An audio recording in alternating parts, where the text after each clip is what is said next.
Hello, it's Sunday, June the 1st in the year 2025. Wow, June the 1st. Time is traveling so fast.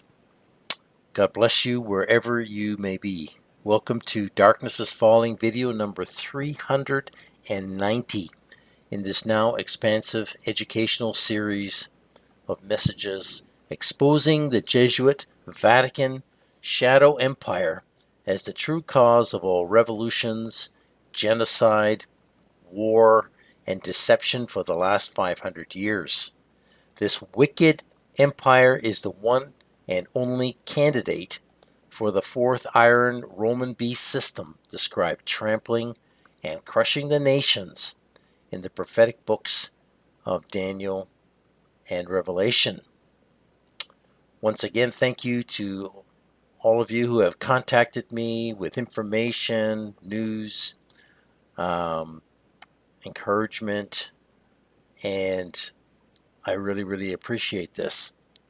This is always helpful to me as my time seems to be pretty constrained between videos, and I always appreciate the encouragement, the contact, and the help.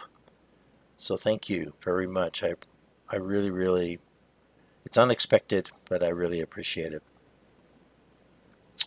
Now, excuse me, do you remember when the fake COVID pandemic rolled out in 2020? Who it was that was doing the policing of masking, testing, and quarantining? Who was it that was doing most of this? Was it the police? No, it wasn't. Law enforcement basically backed off and took a low profile. And ordinary people started policing themselves and others. That was the plan. It was communitarianism on steroids. People everywhere took on the role of policemen. The police just stepped in here and there to hand out fines for non-compliance when it was reported by other communitarian vigilantes. Do you remember that? I sure do. Where are those vicious, arrogant citizen policemen today who minded everyone else's business? Well, they are either dead from the shots, the tests and the shots, or they are sick and dying from the COVID technologies. That's where they are. Now, I feel it is appropriate here to say to you to never forget who it was that did the policing of mandates for the UN image world government that were not even law. It was our brainwashed family and friends and neighbors and business owners and associates who policed you and I with threats and persecution to comply. Never forget that. No, the military didn't come to your door. No, the police never came to your door. It was the people around you in your community that rose up against you and I and ordered us to mask, test, isolate, quarantine, and inject, or else. When we refused to obey their directive, what happened? Threats and accusations of how uncaring we were, how stupid we were, how irresponsible we were by putting other people's lives at risk.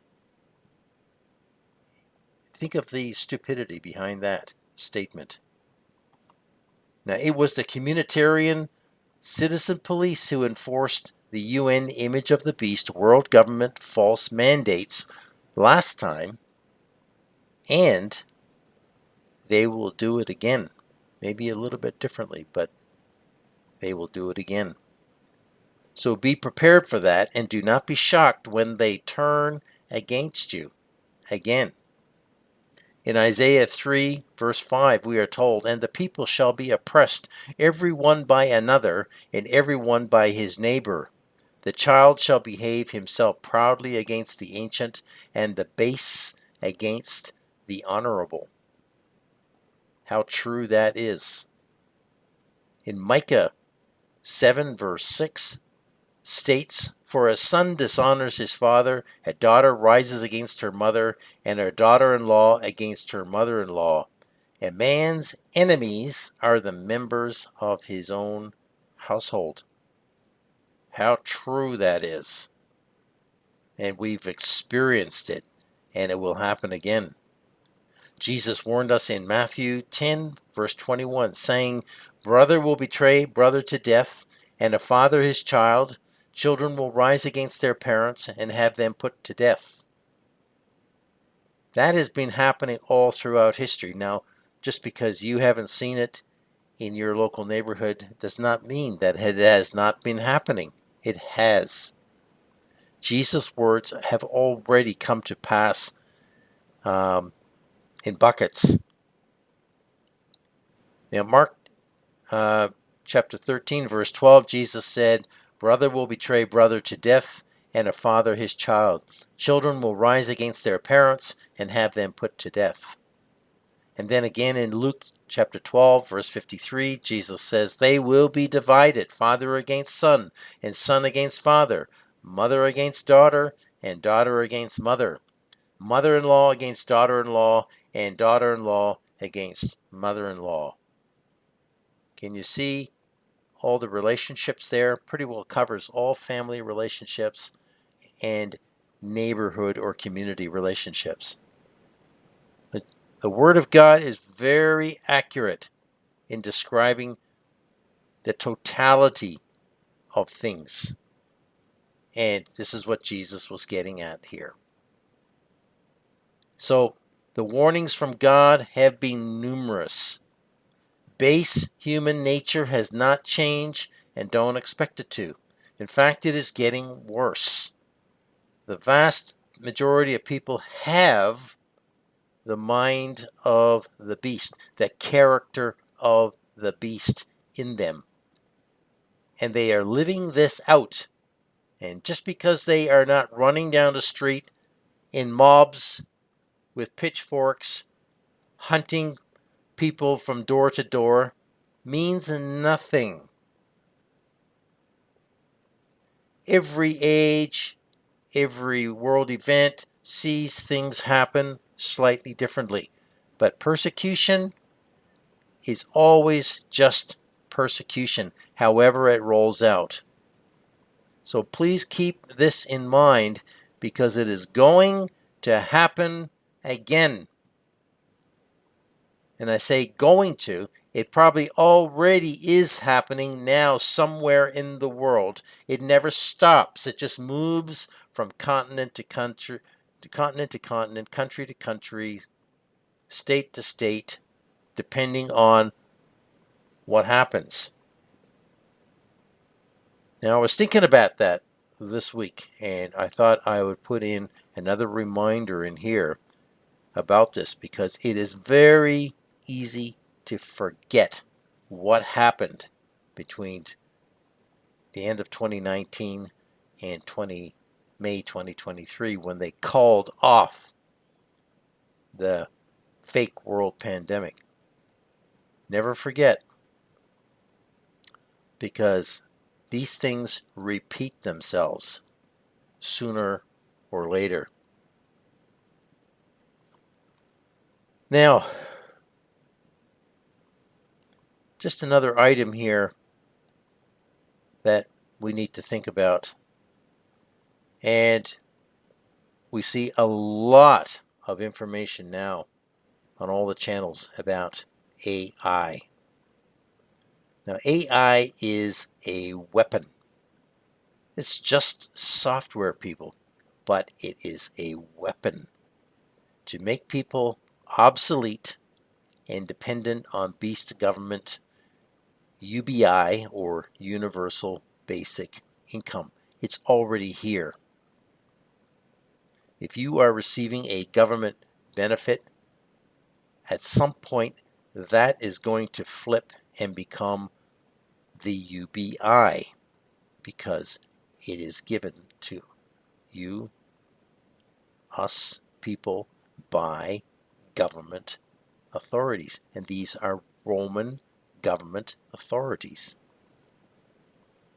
Now, the main purpose of AI is to do this. AI is not the beast. It is just a tool used by the Jesuits to bring people closer to total compliance with mark and money.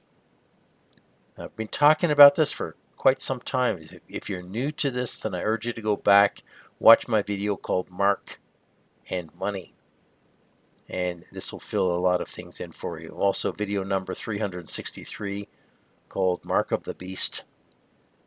These are just a couple that spring quickly to my mind. There are so many messages now about the Mark of the Beast and beast money, which are soon going to converge. Well, how? Well, with UBI. That's how. As more and more jobs disappear daily, from all over the world, we are watching the eradication of employment so that people are made redundant. Now, can this happen to every single person? I don't think so. But I do believe that AI is going to make most people redundant. Now, it will be used to administer the blockchain and the UBI when the masses that survive all these injections, which have not stopped, have been made totally dependent on government. We see this happening right now. It's all over the internet. Some of it is fake, some of the news is false, but what we see is a general trend, and we see so many voices talking about it. That's why we must pay attention. When everybody starts talking about something, pay attention to what they're saying, even if it's not 100% true. Now, unemployment has already started to escalate dramatically. I believe the unemployment figures are far greater than what government statistics are telling us. Driverless trucks and cars are already on the road in different places. They are sorting out the problems. Airplane traffic is going to reduce as flying is made more and more difficult for people. We're already seeing all the dramas with flying. It's escalating slowly but surely. I believe in the end the aim is to virtually totally take planes out of the sky. You may say that's impossible. No, it's not. They did it already in 2020. It's been done, people. They did basically take 85% of the aircraft out of the sky by mid-2020. Now, if you've forgotten this, I'm sorry, but that's just a fact, and they can do it again, and they can do it quickly. It doesn't take a lot. They have gone through the game plan. They know now what it takes to do it, and they have the plan, and they can implement it next time a lot faster. All these programs are planning for the final. And that is what people do not understand. It's not once, oh, now it's gone, it's going away, it won't come back again. Never, ever think this.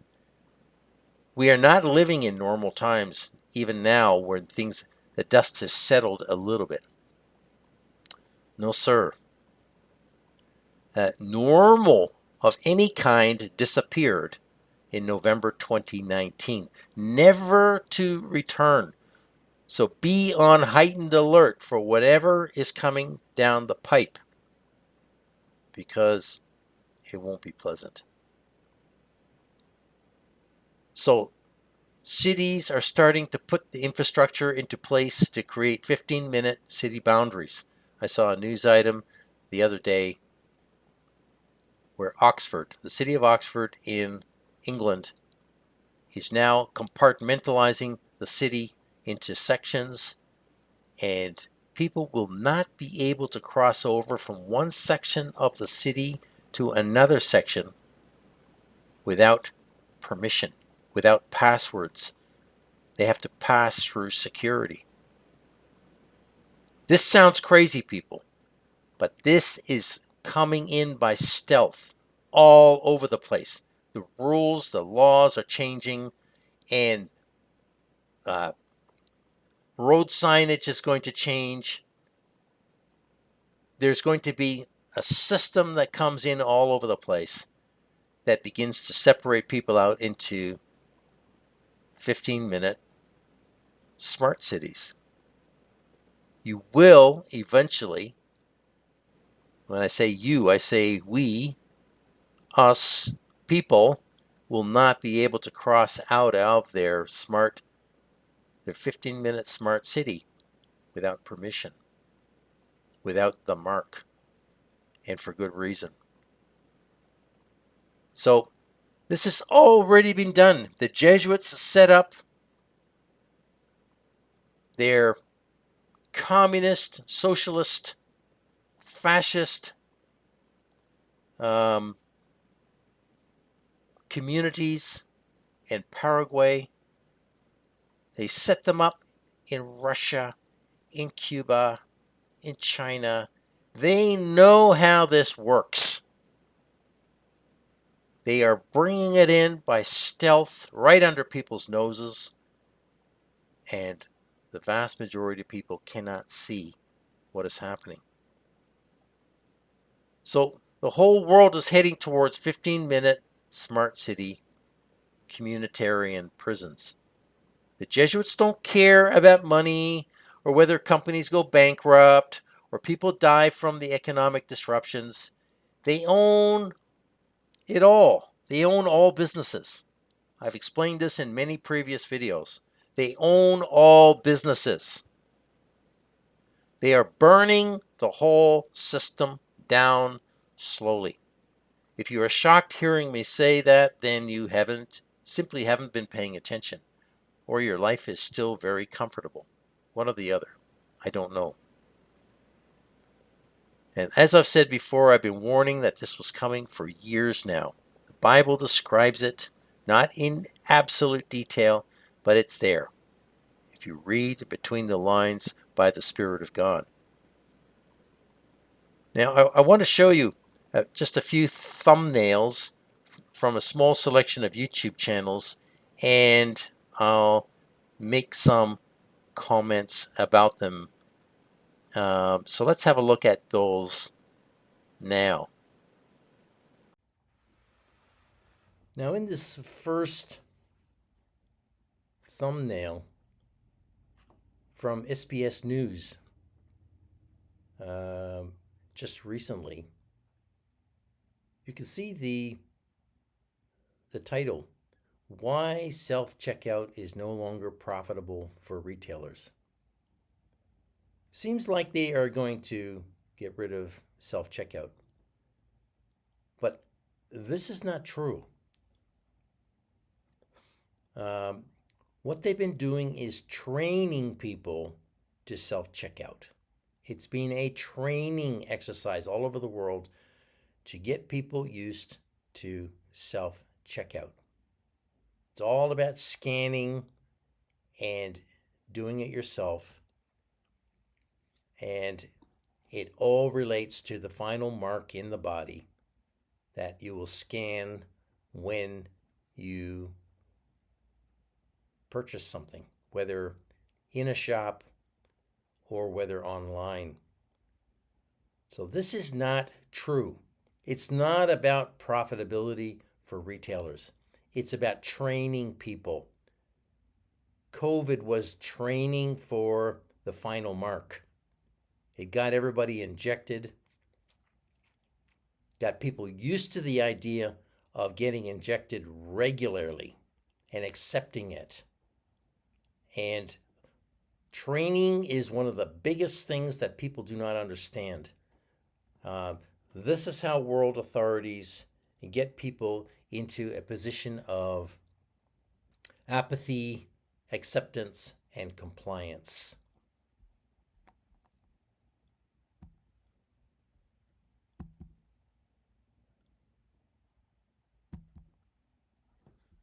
Okay, here's a thumbnail from a channel, and for some reason I have cut that channel name off. But this is a well-known humanist. And you can see the title, "We Are Witnessing the Death of Ownership." This man does not understand that ownership disappeared a long, long time ago. People don't actually own anything. I've been saying this for a long time. This guy's just apparently waking up. We are witnessing the death of ownership? No. Ownership died a long time ago. We are just caretakers. We're caretakers, people, of the beast's property. And I covered this in many videos about who owns it all. Rome, the papacy, owns it all. Your house, the land, everything, businesses. He's moaning here, they will own everything. No, they already do. And that's why they can take it away from people so easily and so quickly. We really do have nothing. And people just do not yet realize it because they think they own things. They've been trained to think that they own things and that ownership is essential to being somebody or having something. And there is a lot of this humanist whining and complaining going on about what they are losing.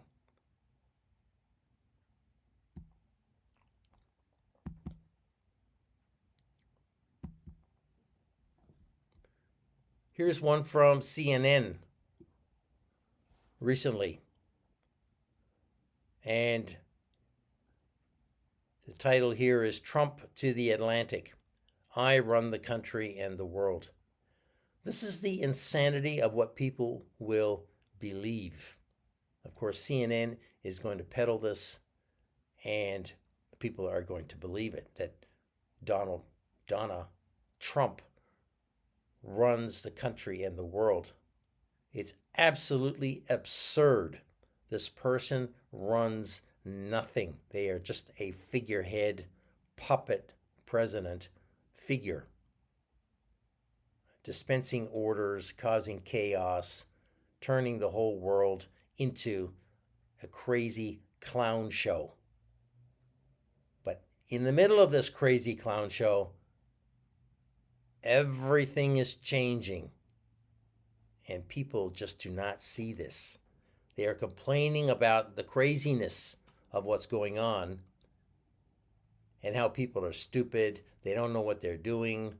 Everybody's inept. No. There's a plan behind all this madness. So once again, Donald Trump rules and runs nothing. Not a thing. Without the Jesuits, this person has no power whatsoever.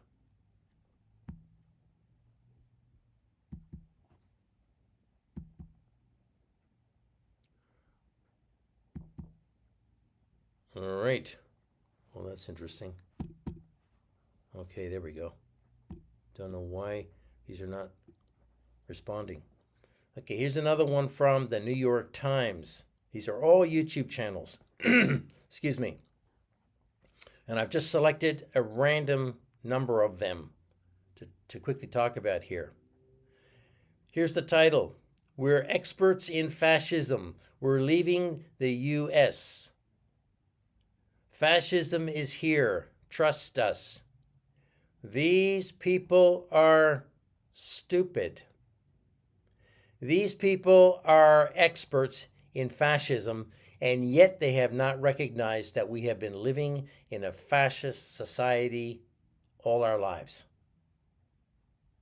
as long as these people have been alive. How is it that these so-called experts are so dumb? Well, it's because they are looking for a specific kind of fascism to then say, that's it, that's fascism. No, fascism takes many, many different forms. The best kind of fascism is a fascism that parades as a form of democracy, which is what we've been living under for a long time.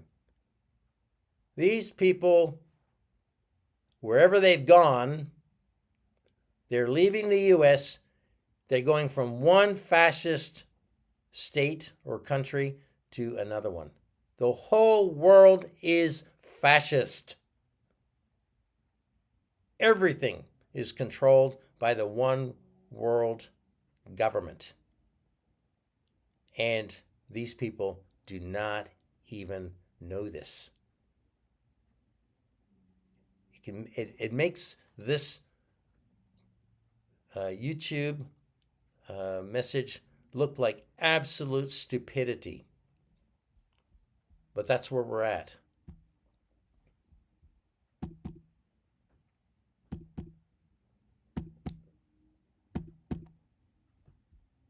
I do not know why these are not responding.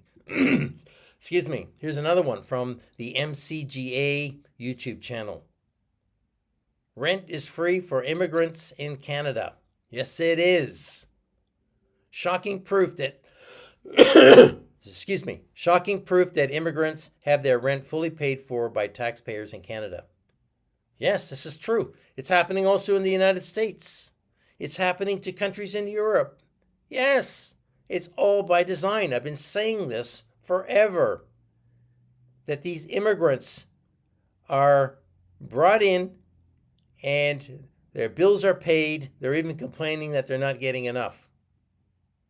All free. All their benefits, rent, their jobs, their salaries are paid for as subsidies to employers. It's all paid for, people. It's been happening in the United States for a long time. And this is how the Jesuits are moving people around the world and changing societies forever. And all the subsidies that these people are being paid, that is the UBI. That is the universal basic income. That's what it is, people.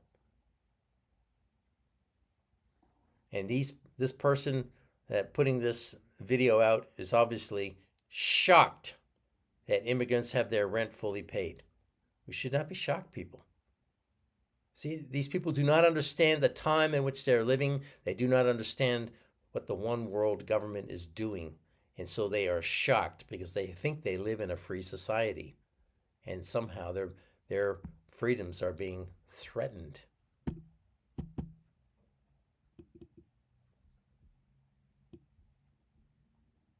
Okay, this is the Sydney Morning Herald and the Age YouTube channel coming from Australia, with the title, "Is this the beginning of the end of the American Empire?" So we are witnessing the implosion of an empire. No, we're not. We're witnessing the downfall of, or the end of all free societies everywhere. Whatever you mean by freedom, because we haven't been free all our lives, but the end of whatever freedom remains, that's what we're witnessing. We're not witnessing the implosion of an empire. There is no American empire. There's just a country that has been used economically and militarily to perform the duties that the beast requires in order to bring the world into oneness, which I've been talking about for a long time. So is this the beginning of the end? No, it's the end of freedom for the whole world as we shift into total New World Order, Roman fascism.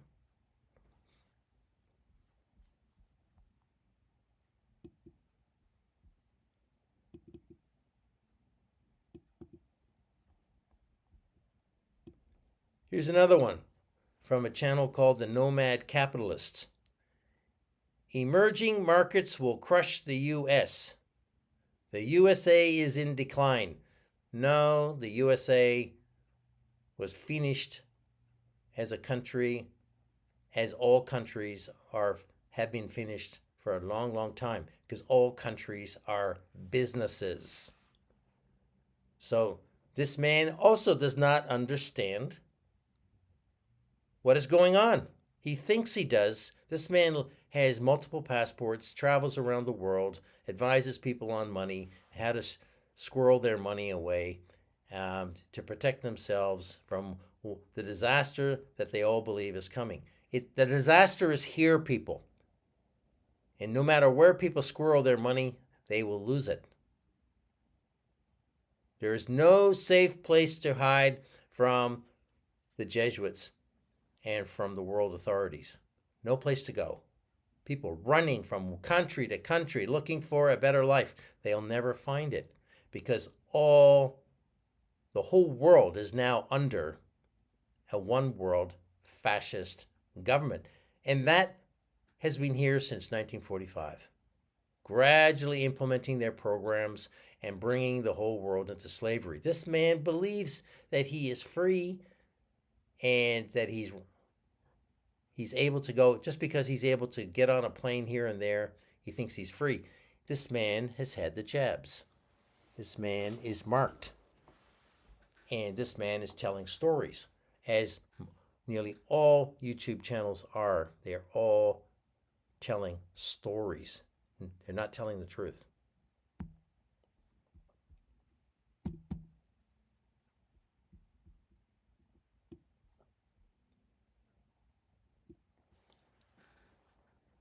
Here's a video from a channel called Wendover Productions. Europe's experiment, treating trains like planes. The rise of the budget railway. Now this is happening everywhere. They're building new railways in many places around the world. Why? Because planes will no longer be flying. People will be using trains. You see? And only the elite of the elite will be able to fly, and that will be a very small group. So trains are the new planes.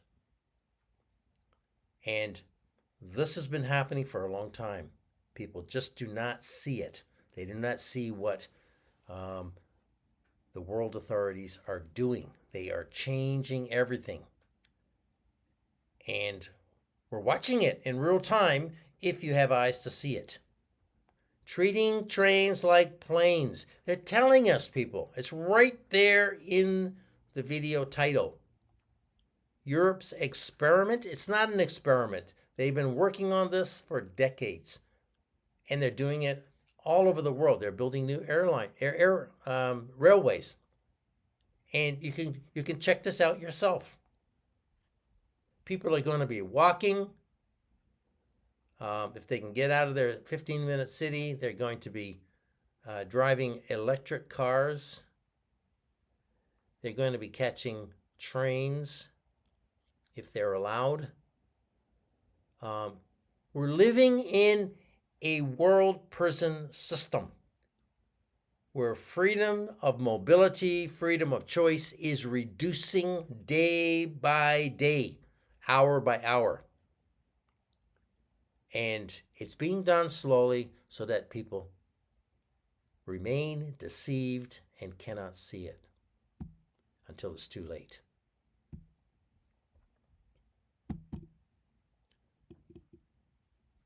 Okay, last one is this from a guy called Russell Matthews' YouTube channel. The hidden war between US, Canada, and China. And here's a Canadian news alert. Our warning for China. There's no warning, people. There's no hidden war between these three creatures. There's no war. This is all media propaganda. This is stuff that people have made up. There is no war happening between anybody. There's just people following a Jesuit plan to do whatever they've been told to do. Sometimes it is to instigate a hot war. Yes, to kill, get a lot of people killed, create a lot of reaction in order to bring in a new solution, bringing us closer and closer through division to one world unity. There's no warning for China. This is all political theatrics, political drama, deceiving people into believing that these world figures are fighting with each other. They are not. They work together, as I've said many times, through the G7, the G8, the G20, and all the other world conferences and summits. They are friends. They are all high Freemasons. They are all compliant to the one world vision. One world, people. We've been living in a one world for a long time. It just keeps changing and incrementally until they get us to the place of total slavery, total control. There's no hidden wars. There's nobody fighting with each other. None of these political leaders fight with each other. They're all following a script. And if you allow yourself to be deceived by this propaganda, this media propaganda, I feel sorry for you because it is not the truth. It's not what's really going on. It's not the true world reality. COVID showed us that, how they all work together in unison. And that's the reality, not this. So I just wanted to cover a few of those stories so that you can understand a little bit more clearly how these stories are deceiving the masses. Okay, in this video, I'm going to do an overview of DNA and how the idea of DNA is not what we have been told. Does it really matter? Yes, it does. Every deception matters. Some more than others, but they all matter. The COVID deception over the last 5 years was successful because people believed, and still do, in something called DNA and the false promises made surrounding it. It's a huge topic, and I don't pretend that I know all the details, but then I don't think we need to know all the details if it's a scam, and I believe it is to a high degree. Now, just like the virus scam, we have the DNA scam. These are science fictions. They go together to complete the science medical scam. And there's others, but these are two big ones. Now, symbolically, DNA is the occult stairway to heaven, staring at us in plain sight. DNA is another image that has bewitched the world into science, worship, and compliance. The stairway to heaven has been embedded into our brains by constant exposure to science and culture that present the stairway to us in many covert ways. People are blinded to it, and for most, it's already too late. It's not too late for God's people, though, to learn about this powerful deception and to know what it is so we are not deceived by it in any way. Now, I've prepared another slideshow so that I can properly illustrate the ideas into a cohesive narrative stream for you.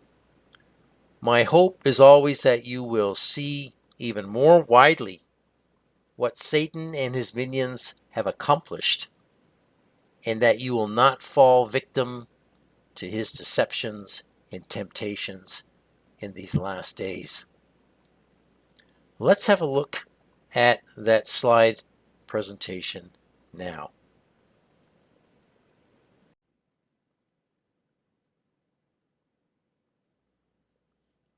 In slide number 1, we can see the title, Stairway to Heaven, the DNA image deception.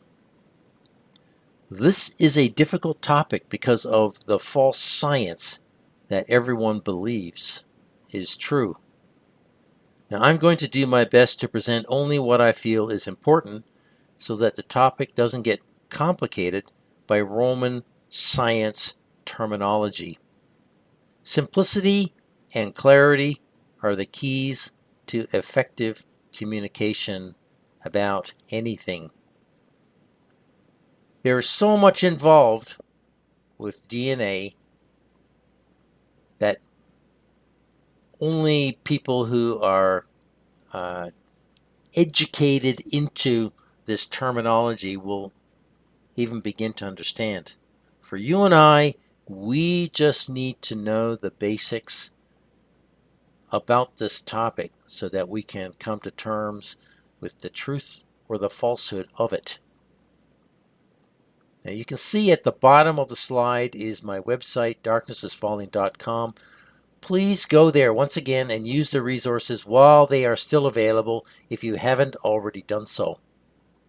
All my videos can be viewed and downloaded from there, and there are a lot of resources where you can learn about the Roman Catholic Empire on that site. Please use it before it is taken down, because it will at some point disappear. Record the videos. Excuse me. Please record the videos. Don't alter them in any way, and share them, the information, so that other people can also learn about what's going on and be awakened to the reality of this world. Now, the picture in the slide is the mystical DNA symbol that appears as a curved ladder twisting upward dramatically to heaven. Esoterically or secretly, that is what it is meant to represent. Exoterically or openly, it is meant to symbolize DNA, the God particle, and the basis of all life.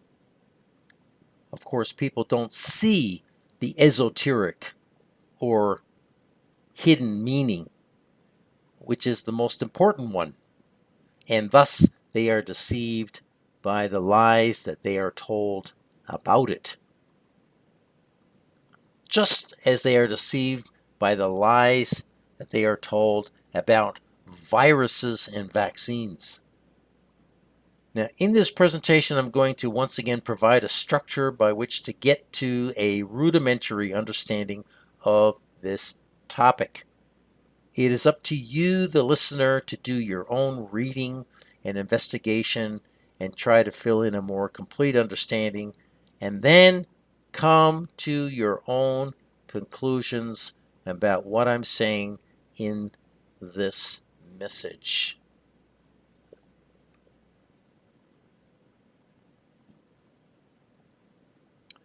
In slide number 2, we can see a picture of Albrecht Kossel, who first coined the term DNA in 1881. It took 100 years for it to become common currency in the English language. It is the double helix DNA symbol that made DNA famous. In this presentation, we will see that the name, the symbol, and the reality of DNA are a deception. What we have been and still are being told about what DNA is, I believe, a blatant lie. Science lie. Science fiction. Now, DNA is just a name for an acid, deoxyribonucleic acid. That's it. It is a compound discovered by Mr. Kossel toward the end of the 19th century. DNA has been made to take on a life and aura all of its own. DNA is a science celebrity, so to speak. And this has been done by the science establishment. And it has become something of, like I said, a celebrity in its own right. People have been bamboozled or blinded by the science god. Now you can see in the slide there that the term DNA began to enter common usage in public consciousness in the 1980s with the development of DNA fingerprinting and its application in forensic science and paternity testing. And prior to this, while DNA had been discovered and its structure elucidated earlier in the 20th century, its practical application was limited and the term was primarily used within scientific circles. The double helix symbol for DNA became a widely recognized symbol in the 1950s following the discovery of its structure by James Watson and Francis Crick in 1953. Now, while DNA was identified as the hereditary material earlier, the double helix structure provided a visual representation that quickly became associated with DNA. That's the problem right there, people. The double helix structure that they invented provided a visual representation that quickly became associated with what DNA is supposed to be. You'll have to make up your own mind about that. So people have been bamboozled by the image of DNA for decades and decades now. And this has all been intentional and deliberate.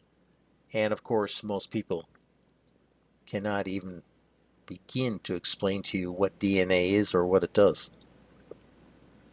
All by design. Ignorance is the Jesuits' greatest tool. Ignorance in the population is the Jesuits' greatest tool for deception. And my task is to peel back the ignorance as much as possible so that God's people can see the truth on all these different topics and issues. In slide number 3, we can see 3 pictures. On the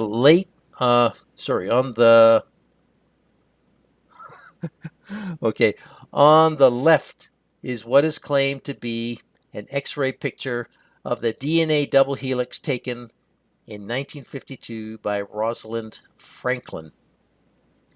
Now, if you see me stumbling over the text a little bit, it's because AI is changing what I write into the script.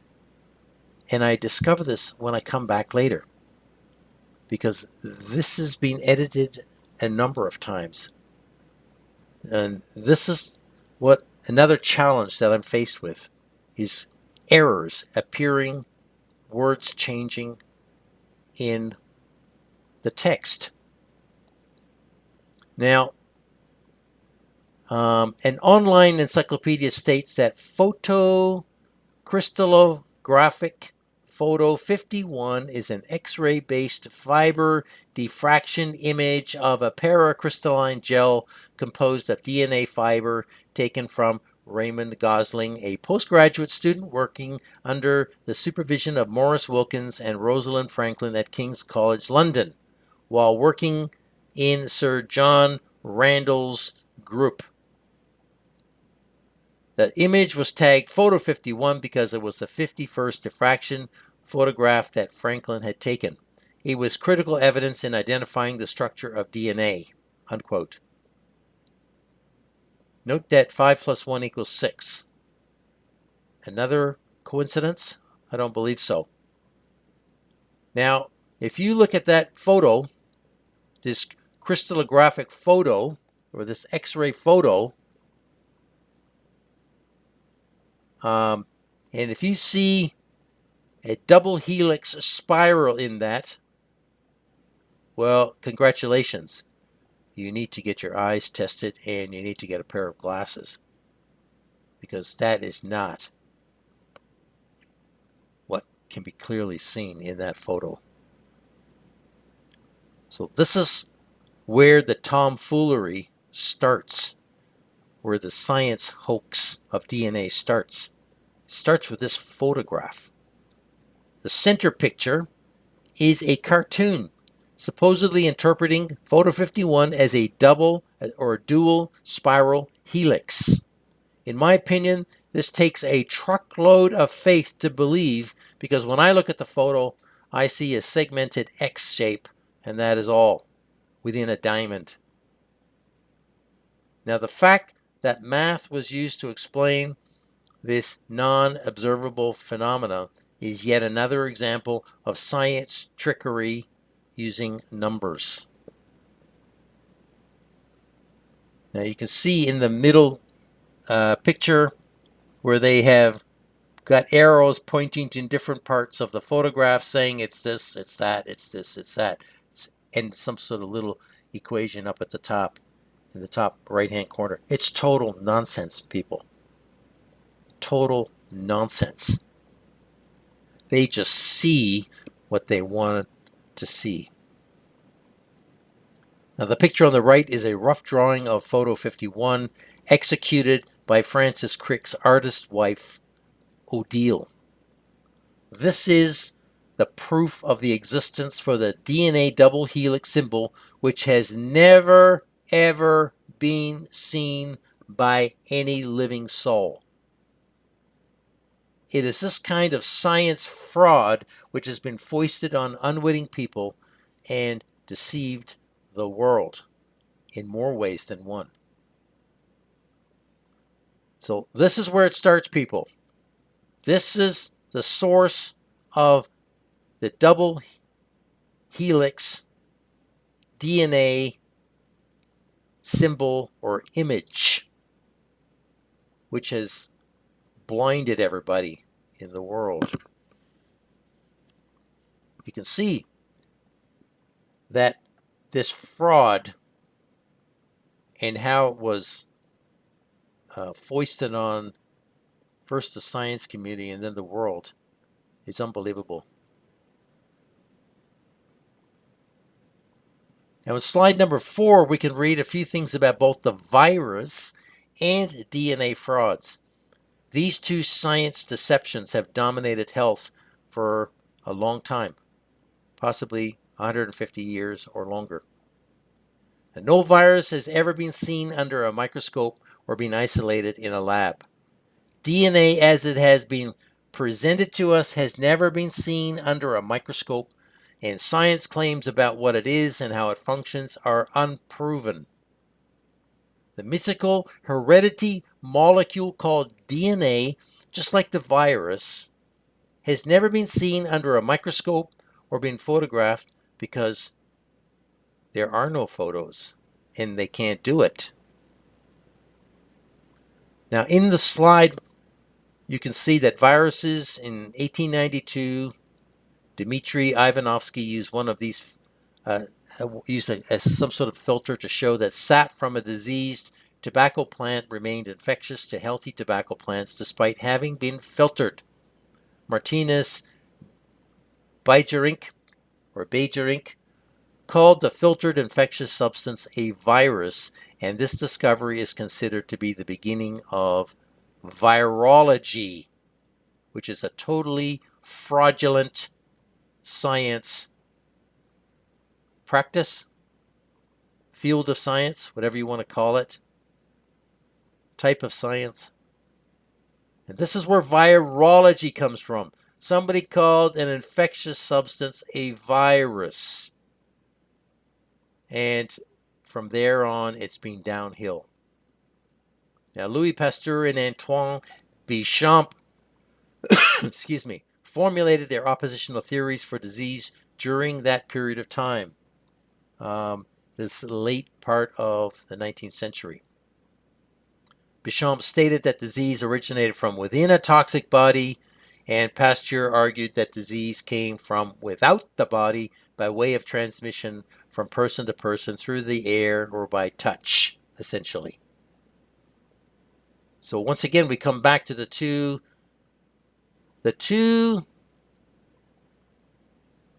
theories about how disease spreads, how disease occurs within bodies, whatever you want to call it.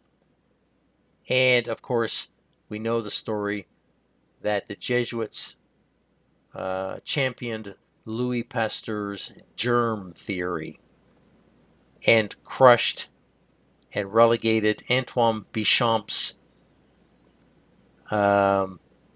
terrain theory almost out of existence. Although you can find a very nice page all about Antoine Béchamp's terrain theory online. There's some good information about it. But of course, they say that it's been disproven, which is a lie. Now, as with viruses, the same with DNA. Johannes Friedrich Miescher was a Swiss physician and biologist. He was the first scientist to isolate nucleic acid in 1869. Now, this is just the acid or the substance taken from the nucleus of a cell or cells. Now, how he did this, the proof for it, we don't know. We're just told this, and we're expected to believe it. That these experiments are all true, all proven. It says here later, Miescher raised the idea that the nucleic acids could be involved in heredity. See, he raised the idea that the acids could be involved in heredity. See, it's all modal. Could, should, would. A lot of science is could, should, would. Right? It's not fact. And even posited that there might be something akin to an alphabet that might explain how variation is produced. So this is the guy, 1869, around the period of time when viruses are surfacing, DNA is surfacing in the scientific community, this idea of heredity. Now, Francis Crick learned about the idea of an heredity molecule in 1949 while he was studying, and it was clear that some macromolecule such as a protein was likely to be the genetic molecule. James Watson became a graduate student at Indiana University in 1947. He was attracted by the presence of the 1946 Nobel Prize winner Hermann Joseph Muller, who in crucial papers published in 1922, 1929, and in the 1930s, he had laid out all the basic properties of the heredity molecule that Schrödinger presented in his 1944 book. So what we've got here is a gradual progression of the idea of a heredity molecule that we need to find. And just like the virus molecule that we need to find, which they never have. They never have, people. No virus has ever been isolated in a lab through experimentation. And neither has DNA. So once again, no virus has ever been seen under a microscope or been isolated in a lab. And DNA, as it has been presented to us, has never been seen under a microscope, and science claims about what it is and how it functions are unproven. So these two ideas,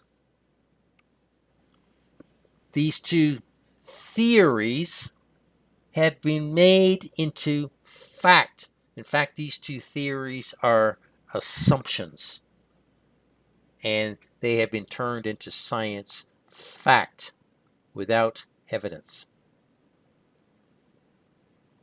In slide number 5, we can watch a short 5-minute 35 video clip from the Flat Fact YouTube channel.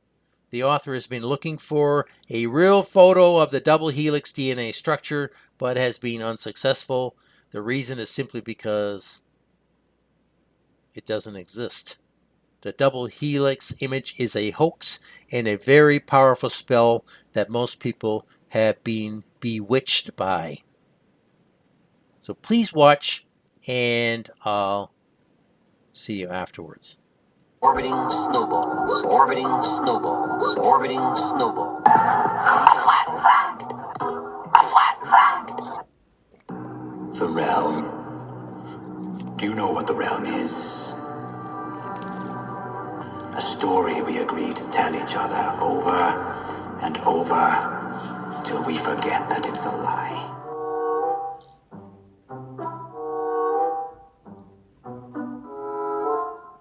Greetings, ladies and gentlemen, and welcome back. I have a little problem. I was in the middle of making a video about this symbol.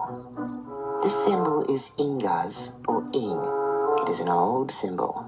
It means family, fertility. This is the basic translation. This symbol, or the meaning of this symbol, can be found in many place names. For example, Birmingham. When we look at the word, we have Birm, Ing, and Ham. When we dissect Birmingham, we see ham, family, and berm. Berm is an olden term for describing land. They also use the word acre, hundred, and ton, like ham ton, the ton of ham, or the land of the family ham again. There are numerous olden Anglo-Saxon words for describing plots of land, which I'm not going to go into for this video. When you see the symbol, it looks like DNA, and I thought it was very interesting. And interesting that the symbol means fertility and family. It looks like DNA, doesn't it? So I went to find a real photograph of DNA, and I ran into a problem. The same problem I ran into when trying to find real photographs of the atom or real photographs of the Earth from outer space. I've worked in 3D programming since the mid-1990s. As well as other programming genres. Back in the day, I had to write the 3D in code, and it would take almost a day to render a very small file. If you needed to make a web page, you had to do it in pure code, as there was no software to automatically create a web page like nowadays. No, what you see is what you get, editors. Point being, I know very well what 3D CGI graphics looks like. So I loaded up Google Images to find a real picture of DNA to use for my video. And what do I find? 3D CGI. diagrams explaining DNA. Graphics. Graphics.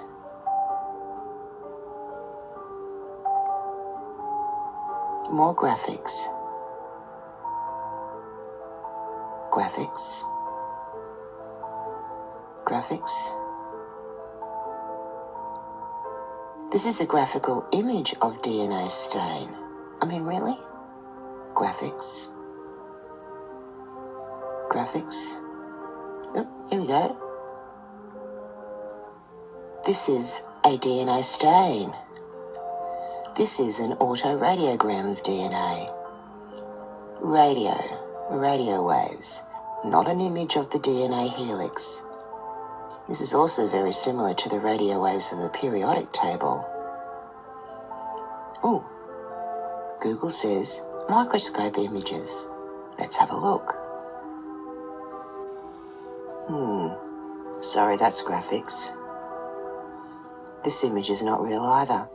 Ah, look, it even tells you, it says CGI visualization of the many DNA helix. An electronic microscope simulation with focus effect. Why would you need an electronic microscope simulation? This is a DNA image with an electronic microscope. Can you see the DNA helix? I can't either.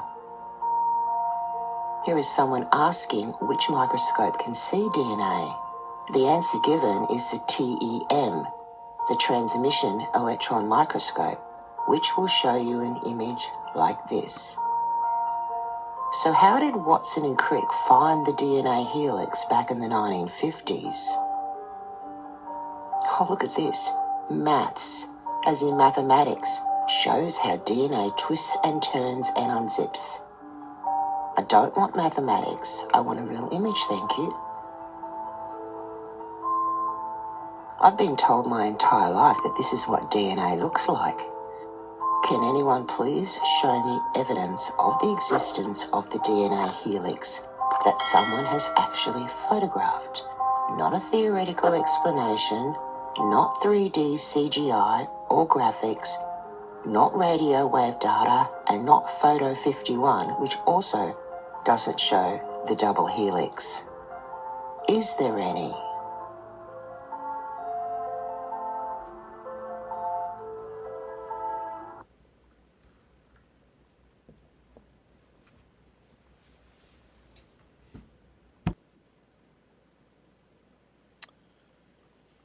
Thank you, David, in the UK, for sending me that link to that short video.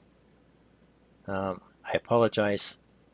Much appreciated, David, and as always. And I apologize for the invasive music in that video, as in most videos. I can't remove it, so unfortunately we're stuck with it. But you can see basically the trouble with DNA in this very short video. Now,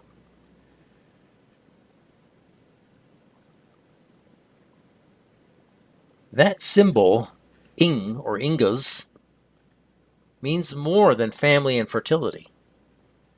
Ing or ingas or ingwas is the name of a Germanic god.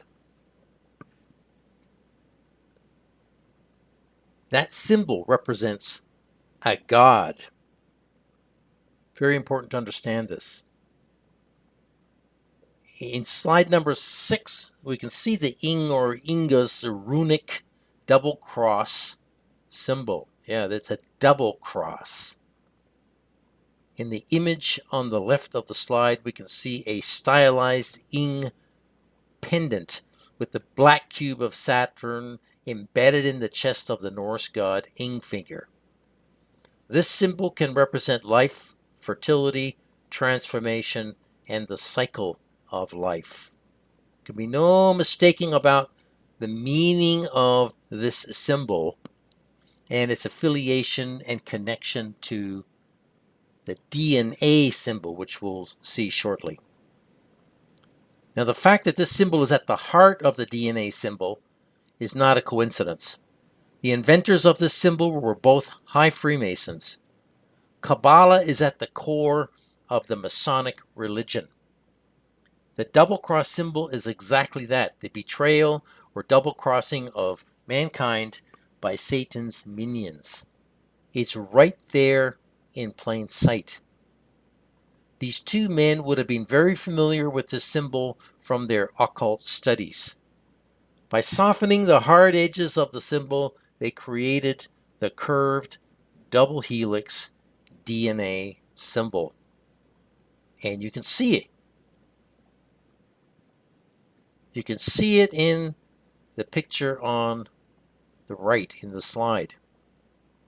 Right there in the Kabbalah Tree of Life diagram. So whether they were instructed to do this, or whether they made the decision themselves, whether they were guided by demonic spirits, we will never know, because it's a secret, and Crick is dead, Watson is still alive, but he's not talking.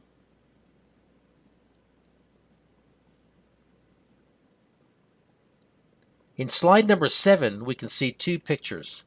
The one on the left is a chart of 34 Anglo-Saxon runes and their meanings.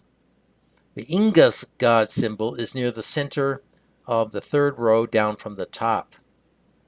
The picture on the right shows another Ing pendant worn as jewelry for good luck.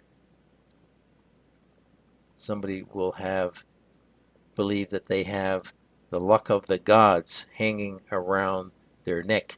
Notice how that it's mounted on a diamond.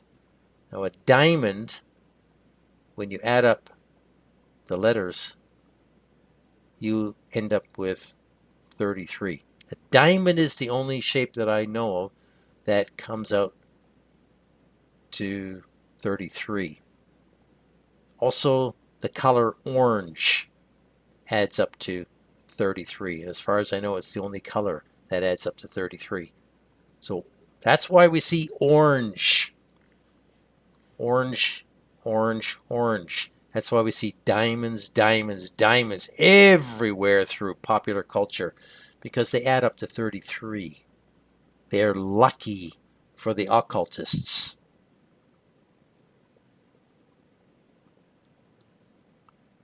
Now in slide number 8, we can see two pictures of artworks produced during what is today called the Scientific Enlightenment in Europe, during that period of time. Now the picture on the left is by Dutch artist Gerard Hout, created in 1728. Beautiful engraving, by the way. Just a fantastic artistry.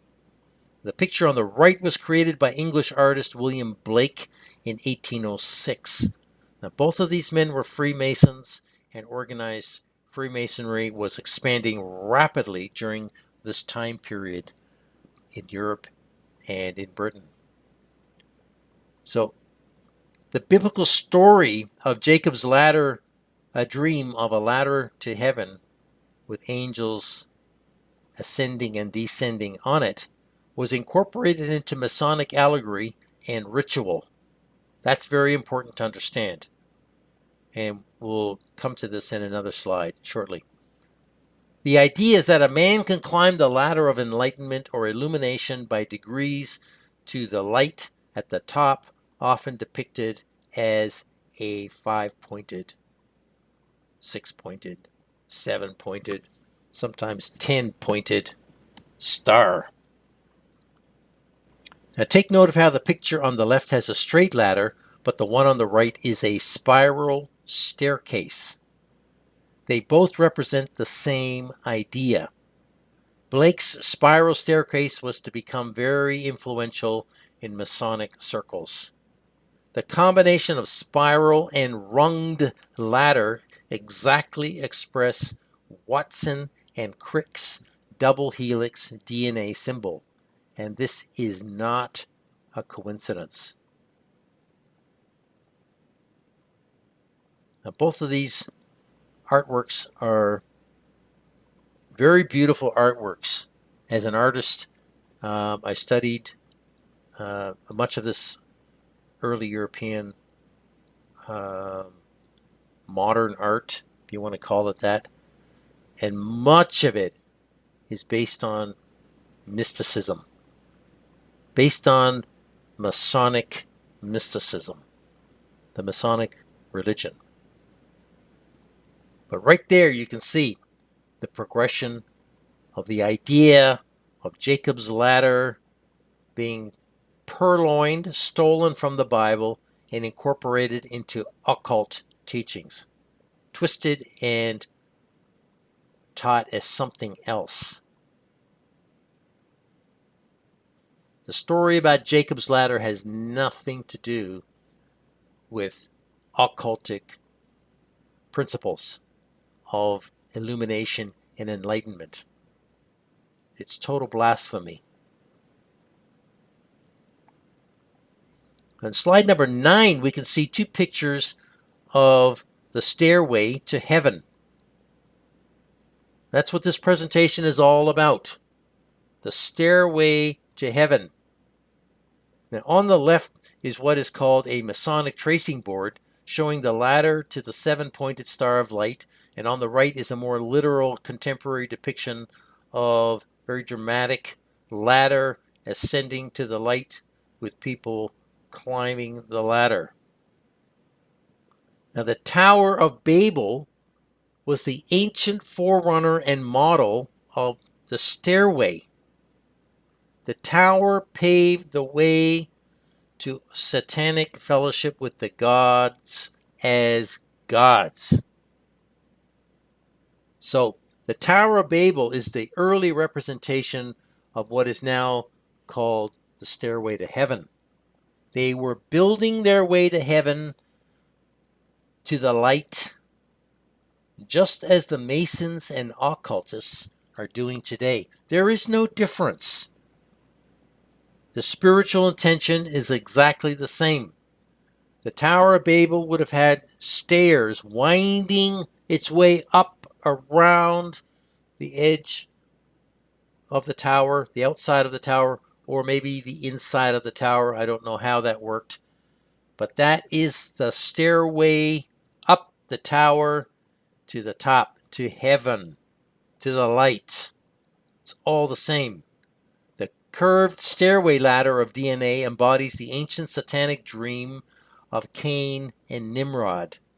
DNA is seen as the holy grail of immortality, and that's why they created it. And now they want to transform it.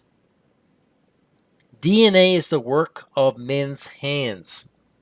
First you build it, and then you transform it, and then you initiate others into your building project. That is what COVID was all about. Injecting people and transforming their DNA with the mRNA ladder to illumination, to transformation. It sounds warped and twisted, but this is how elite Freemasons think and see things. And we had better get in tune with how they think, because they rule the world. They are calling the shots. Now, I have copied extracts of an article titled Jacob's Ladder, posted on the 9th of October, 2023 on the masons.au website from Australia. And I'm going to read some segments here of what they've written in this article. And I quote, "In Masonry, the entered apprentice, or EA, is first introduced to the imagery of Jacob's ladder in the first degree. Remember that the EA is not expected to ascend the ladder at his initiation. It is depicted on the tracing board, and the means of ascent are partially explained to him. The symbolism of Jacob's ladder portrays a spiritual advance through the virtues of faith, hope, and charity to the summit of Freemasonry, unquote. So you can see how they've mixed occultic principles of working your way to heaven with biblical principles of faith, hope, charity, and Jacob's ladder. Unbelievable deception. Excuse me. Now I'm quoting again. The ladder represents the progressive ascent of an intellectual communication between earth and heaven. A newly initiated candidate stands on the floor of the lodge, depicting the temporal world, and begins his ascent of the ladder of life from earth to heaven, from life to death, from the mortal to the immortal. Step by step he progresses until he reaches the top of the ladder. Masonry is indeed a progressive science, unquote.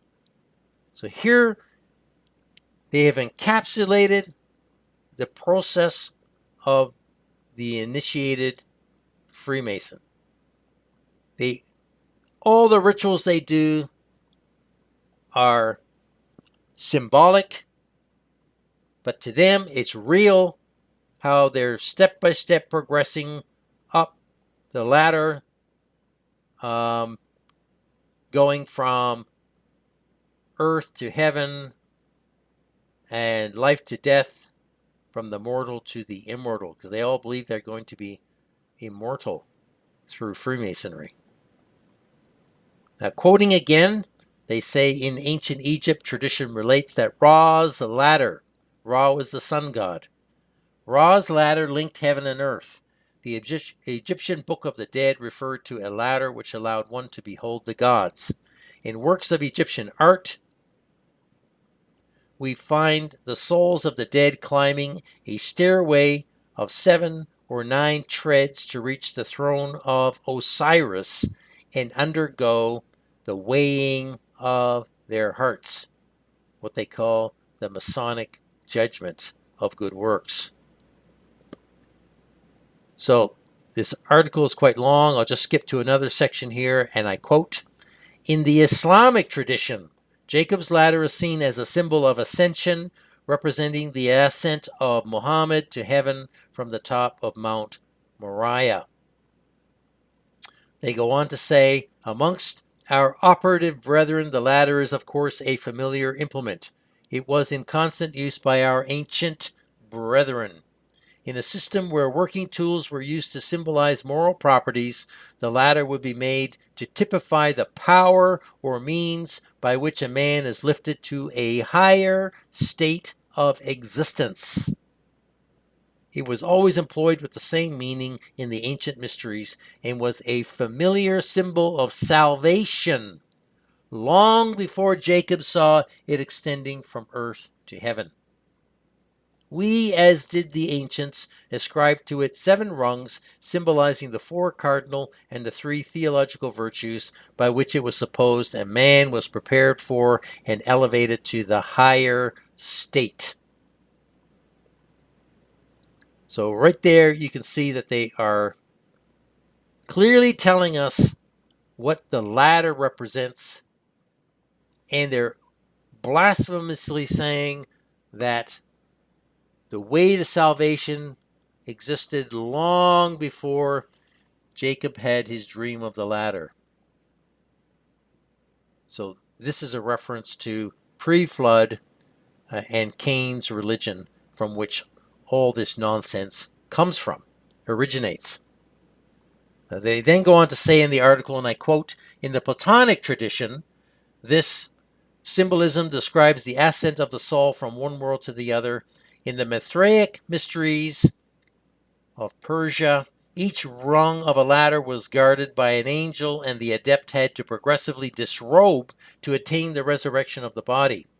The Mithraic initiation used the ladder as a symbol of mystical initiation, ascending through the 7 metals and planetary spheres," unquote. Can you see how they have linked Freemasonry to all the satanic religions of Persia? Greece, Egypt. And in fact, Freemasonry is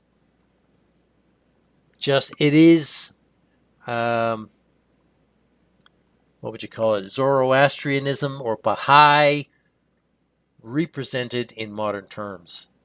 It's all the same. All paths lead to God through Freemasonry. Now, they then go on to say, and I quote, in Masonic tracing board illustrations, you can see the tracing board in the picture on the left-hand side of the slide. They say that the ladder extends no further because God himself cannot be comprehended. To arrive in heaven itself, we must pass through that awful moment when the soul shall take wing to that boundless and unexplored expanse above, where the divisions of time shall cease and the glories of an endless eternity burst upon the view. Unquote. Here they're talking about death. The Freemason, when he dies, will enter into eternity. And we know that this is false. It is a lie, a deception of the highest order.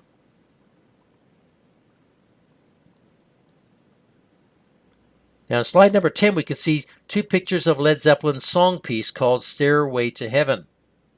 Like Pink Floyd's Comfortably Numb, this song is a satanic worship psalm filled with a dark and melancholic mix of hope and dread. Now, modern culture is full of references to the stairway to heaven, or the pathway to the stars, or reaching for the stars, or the highway to heaven. However you want to term it, it's the same thing in Masonic, Luciferian, satanic culture.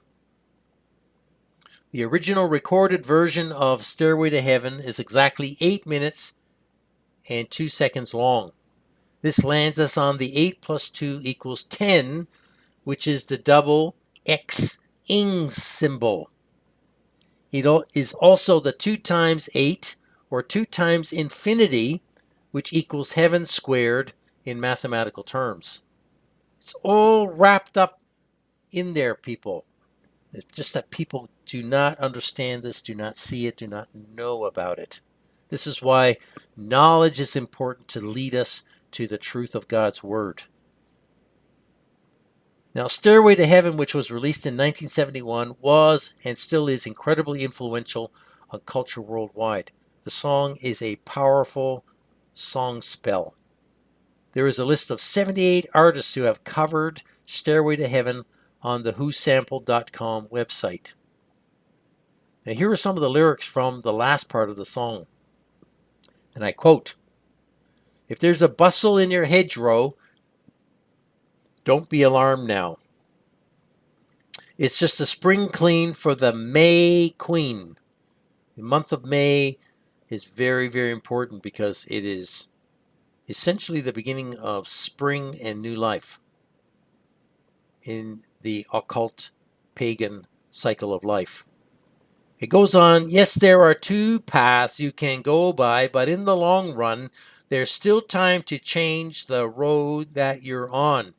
So what they're saying is you can change from whatever path you're on, and you can go down Satan's little path. And it says, "It makes me wonder." And then it says, "Your head is humming and it won't go. In case you don't know, the piper is calling you to join him." See, there's the song spell. The humming in your head of the song spell going around over and over like a snake eating its tail. The piper is Satan, calling you to join him. "Dear lady, can you hear the wind blow? And did you know your stairway lies on the whispering wind?" Yes, it's just a dream, this stairway. It lies on the whispering wind. It can be blown away at any time. It's like the wind. It goes here and there all over the place. It doesn't take you to the kingdom of God. Then it says, "And as we wind on down the road, our shadows taller than our soul, There walks a lady we all know who shines white light and wants to show how everything still turns to gold. And if you listen very hard, the tune will come to you at last when all are one, and one is all, to be a rock and not to roll. So many occultic references in this song. But there's the key right there. When all are one and one is all. That's where we're headed, people. The whole world is being made into one through constant division. In the end, all the pieces will come together as one. One world, one people, one mind, one religion, one ruler to rule them all. And then if the song finishes off and she's buying a stairway to heaven. Well, who is the lady? This is the goddess who represents Satan. The piper is also Satan. The piper is Pan the piper. Satan is the piper. Satan is the lady, the goddess. So the goddess is often called Sophia from Sophos in Greek, which means wisdom or wise. Now, she's not buying a stairway to heaven, but all her followers are. All her Luciferian Masonic followers are buying a stairway to heaven. They are all paying their way into illumination, because in Freemasonry, you have to pay for with money, with every degree that you undertake to go up 33 stairs of the Masonic ladder. You're paying. You're buying the stairway to heaven. Now, people are buying the stairway to heaven in many other ways as well. They are all paying their way into occult, satanic illumination. They all expect to ascend to the light, or what they call heaven, at the end of their lives, right? There is no such thing as an atheist Freemason. That's an oxymoron. And so you can see that when it all comes together, it's all about the occultic stairway to heaven, which the DNA symbol represents. So let's take a look at the Masonic Watson and Crick DNA scammers. In slide number 11, we can see two pictures. The one on the left is of James Watson and Francis Crick posing together with their DNA model.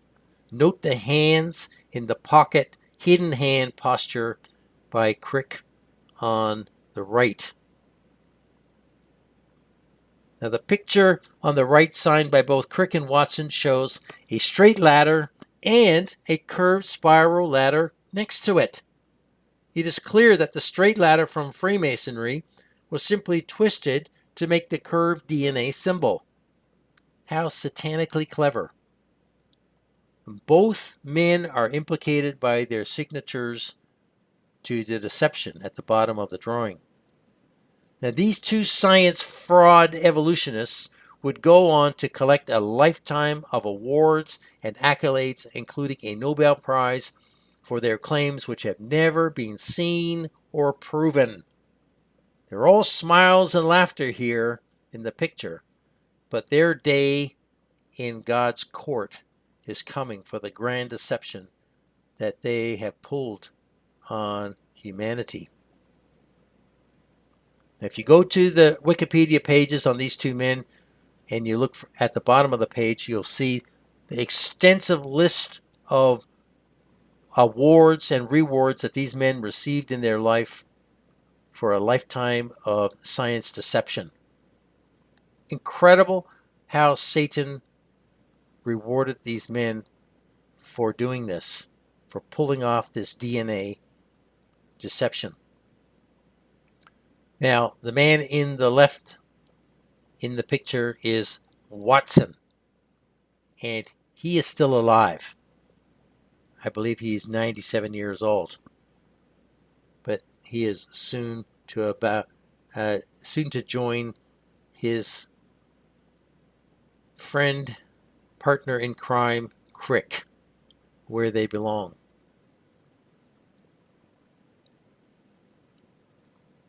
Now in slide number 12, we can see a picture of Francis Crick making a Masonic pose. Crick was an aggressively anti-God and anti-Christian evolutionist. Had a tremendous impact on the generations following him, into turning them into the science worshippers that they are today. Crick stated, and I quote, "We find ourselves through no wish of our own on this slowly revolving planet in an obscure corner of a vast universe." Now, here's a scientist saying slowly revolving planet, when in fact the planet revolves, according to the evolutionary model, at the equator at 1,000 miles an hour. To me, that's not slowly revolving. So this is a very funny statement that this man is making. Slowly revolving planet in an obscure corner of a vast universe. I didn't know that the universe had corners. Excuse me. Very funny, obtuse statements that these people make. Do they know what they're actually saying? I don't think so. He goes on to say, "Our questioning intelligence will not let us live in cow-like content with our lot. We have a deep need to know why we are here. What is the world made of? More important, what are we made of? In the past, religion answered these questions, often in considerable detail. Now we know that almost all these answers are highly likely to be nonsense, having sprung from man's ignorance and his enormous capacity for self-deception." Boy, oh boy. Talk about self-deception. He goes on to say, "The simple fables of the religions of the world have come to seem like tales told to children. Even understood symbolically, they are often perverse, if not rather unpleasant. Humanists, then, live in a mysterious, exciting, and intellectually expanding world which once glimpsed makes the old worlds of the religion seem fake, cozy, and stale." Unquote. Wow.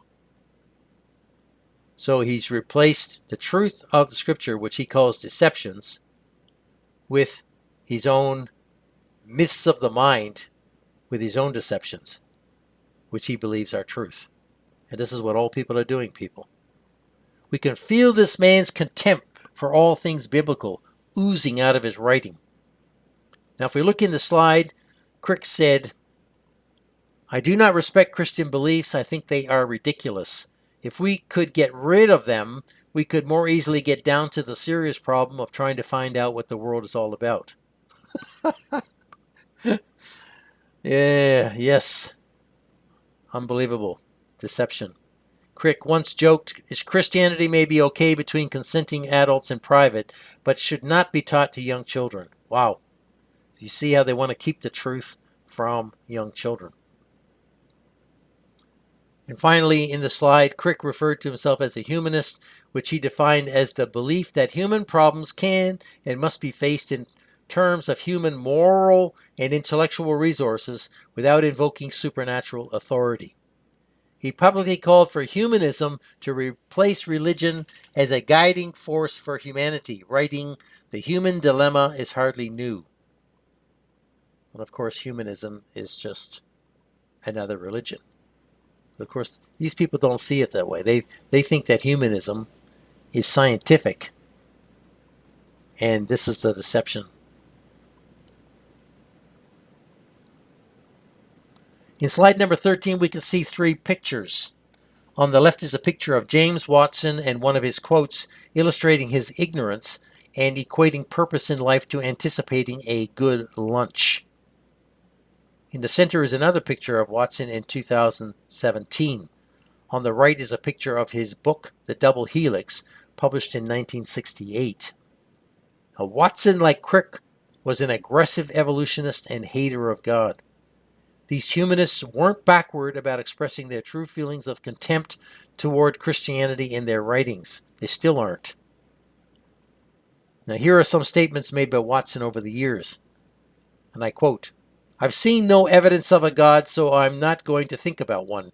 Being raised non-religious made you free. You could look at the evidence." Unquote. It's amazing how he ignored all of creation, the evidence of creation, including himself as evidence of God's handiwork. Amazing willful blindness. He said, and I quote, "Every time you understand something, religion becomes less likely," unquote. He said, and I quote, "The luckiest thing that ever happened to me was that my father didn't believe in God," unquote. And that was actually probably the most unlucky thing that ever happened to him. He said, and I quote, "The biggest advantage to believing in God is you don't have to understand anything, no physics, no biology. I wanted to understand," unquote.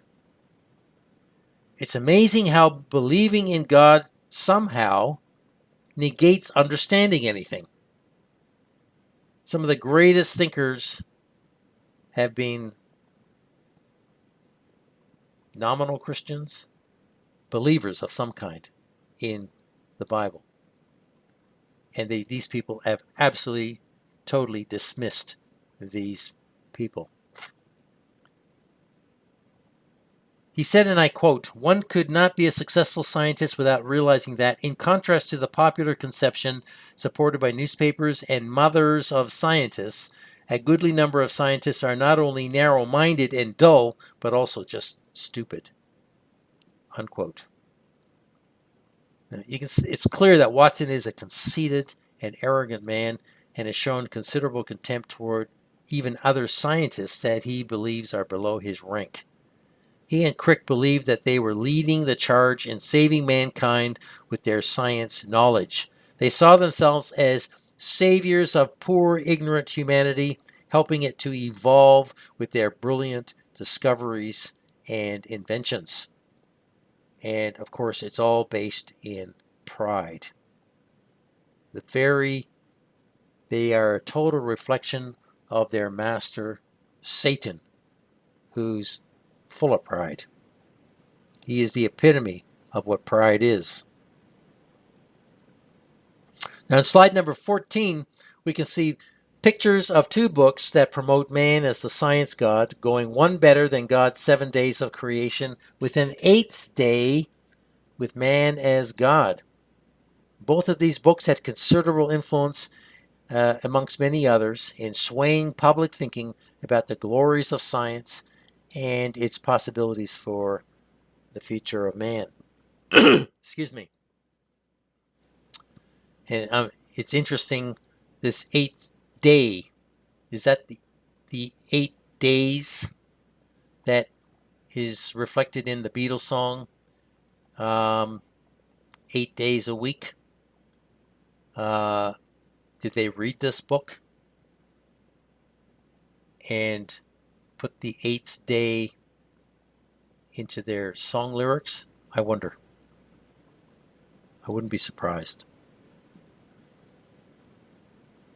Now, in slide number 15, we can see two electron microscope photos purporting to be that of DNA, but they look nothing like the double helix we've been coerced into believing is DNA. A 2012 article on the livescience.com website states, and I quote, 59 years after James Watson and Francis Crick deduced the double helix structure of DNA, a scientist in 2012 has captured the first direct photograph of the twisted ladder that props up life. Enzo Di Fabrizio, a physics professor at the Magna Grecia University in Catanzaro, Italy, snapped the picture using an electron microscope. Previously, scientists had only seen DNA structure indirectly. The double corkscrew form was first discovered using a technique called X-ray crystallography, in which a material shape is reconstructed based on how X-rays bounce after they collide with it. But with the use of more sensitive equipment and lower energy electrons, Di Fabrizio thinks that snapshots of individual double helices will soon be possible, reports New Scientist, unquote. Well, I do not see the double helix shape in either of these two photos. This is a total fraud. Now, that was 13 years ago, and still nothing is forthcoming, and I can tell you that nothing will be. The DNA double helix is still a fraud 72 years later. That's all we've got, people. These two pictures. This is supposed to be the DNA double helix. And this bears absolutely no resemblance whatsoever to the double helix.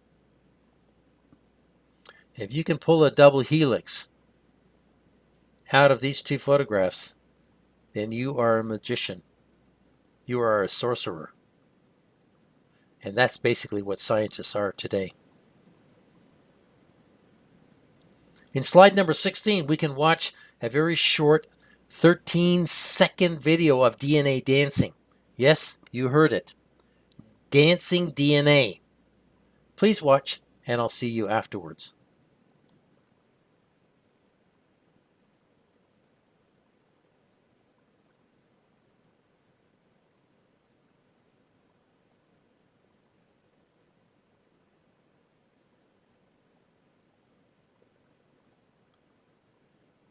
Absolutely amazing.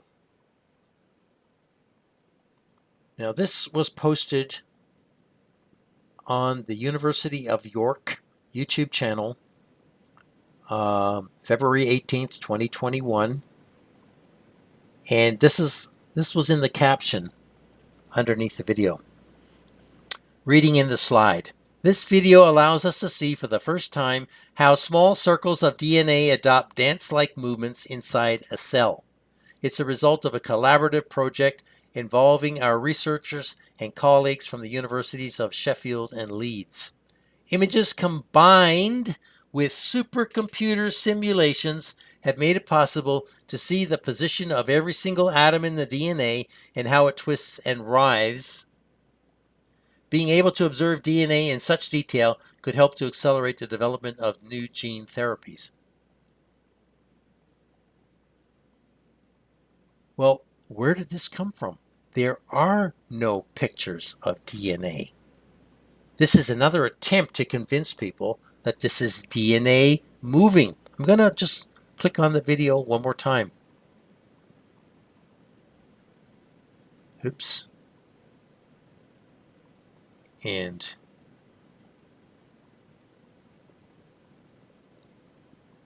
let me try that one more time.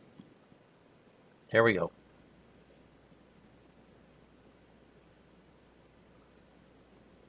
Now, if you think that this is real DNA,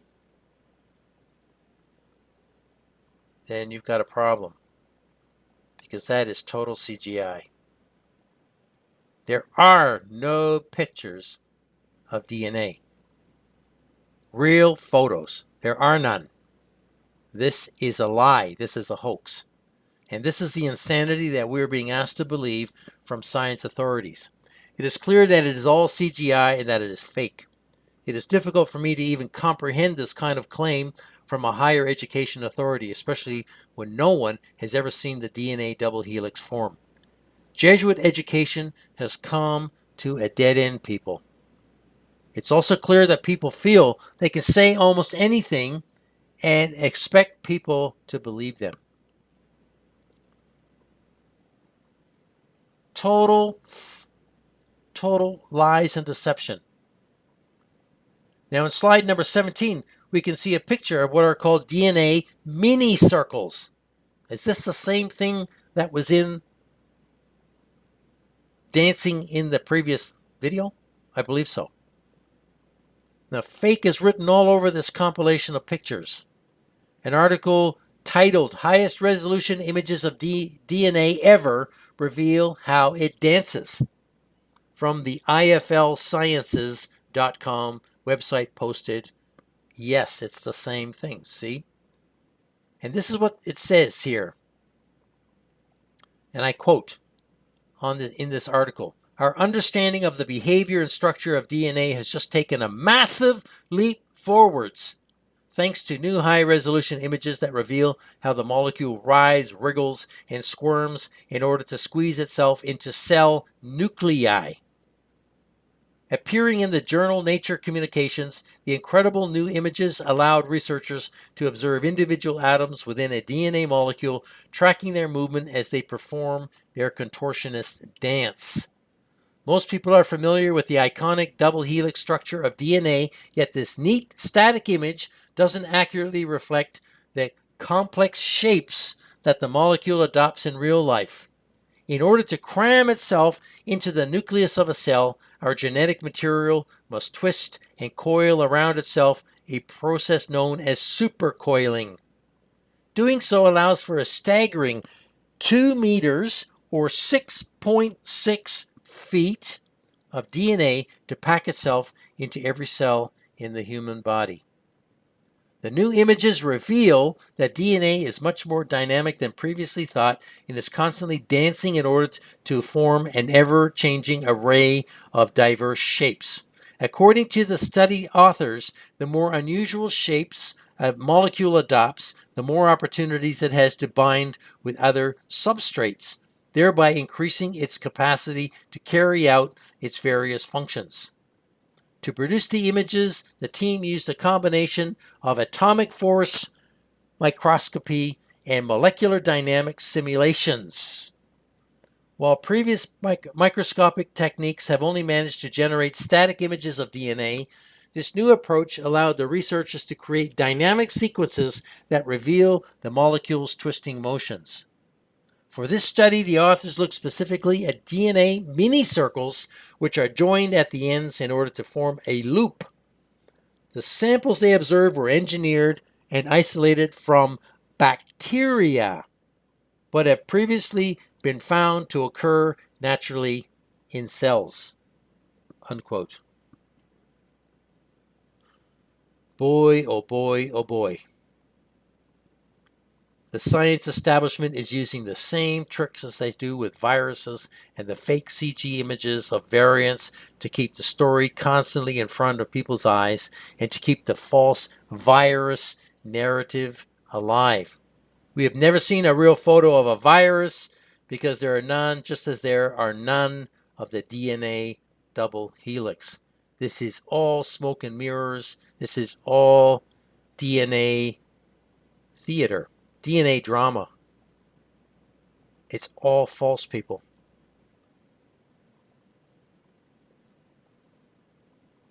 Now, in slide number 18, we can watch a longer 15-minute video compilation of clips taken from a 1 hour, 5-minute webinar by Tom Cowan, who apparently is a doctor, on May the 3rd, 2023, about the reality of DNA. This shorter compilation of that longer video is an important video. Please listen carefully to what he says about microzyma, as I'll be referring to them again in another slide or two. Please note also the comments about DNA damage and mutations and the effect on the children born to parents affected by the drug thalidomide in the early 1960s. Now, Cowan is reading from a WordPress site titled Northern Tracy Scribblings, which appears to be no longer, like this person who has since passed away between 2023 and 2025. It's interesting how they passed away during this time frame. Every death between 2020 and 2025 is under suspicion as to the cause of the death. Now, these 61 blogs on this WordPress site can be found listed at Northern Tracy blog posts at archive.org, titled Blogs Made by Northern Tracy Between 2020 and 2023. Northern Tracy wrote critically about topics in virology. Now, Tracy Northern also has a paperback book titled Trust Me, I'm Not a Doctor, An Uncontrolled Study of Modern Medicine, published October the 2nd, 2023 by Tracy Northern, author, through Green Eyed Publishing, and it is available, apparently, I've seen it, on Amazon. Now, please watch this video and I'll see you afterwards. Please listen carefully to what Dr. Tom Cowan is saying here, because I believe what he is saying to be the truth. Hello, everybody. Thanks for joining me. Welcome to another Wednesday webinar. Today is May 3rd, 2023. And again, thanks for joining me.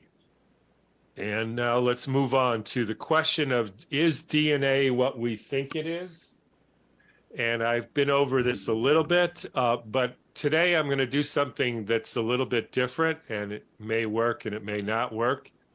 But recently I was sent an article that was written on a website called Northern Tracey, Tracey. And I've looked a fair amount through the website, and I would say there are what I would call brilliant articles. And in fact, one of the most brilliant is the article that I'm going to mostly read, just because I think it's so important the way this person framed the questions and framed the responses. And so I'm going to go through the article, because I think everybody really needs to hear this. I hope everybody goes to the Northern Tracey website, and I don't even know the URL, I think you call it. And I'm just going to give a few comments, and I hope that works. It may be a little boring, but it's a fascinating article. It's a great way to take a look at this subject. They bring up a lot of questions. And just to say, I don't know who this person is. They say they're not a medical doctor, they're not a scientist, but they're a person who knows how to think, which is what it seems like to me. And frankly, I don't care if they're a medical doctor or a scientist. I care about the quality of their writing and their thinking and their questioning. And it's all about asking the right questions.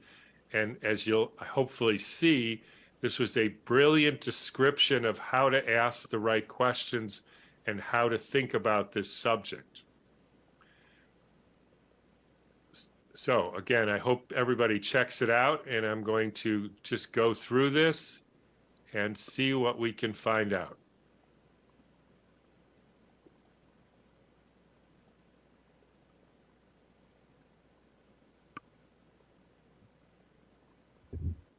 So there you see Northern Tracey's scribblings. I guess that's what they call it. And there's other articles and reviews, and you can contact, again, I don't know if it's even a him or a her. This was apparently somewhere between June 30th and July 25th. So I don't even know exactly when this was posted.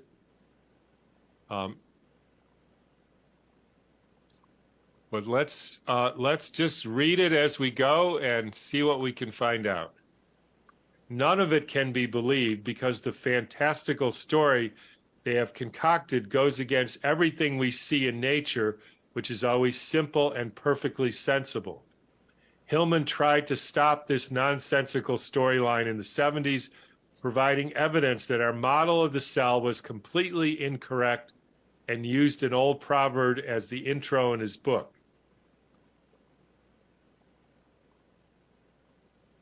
Okay, let's skip down a little bit.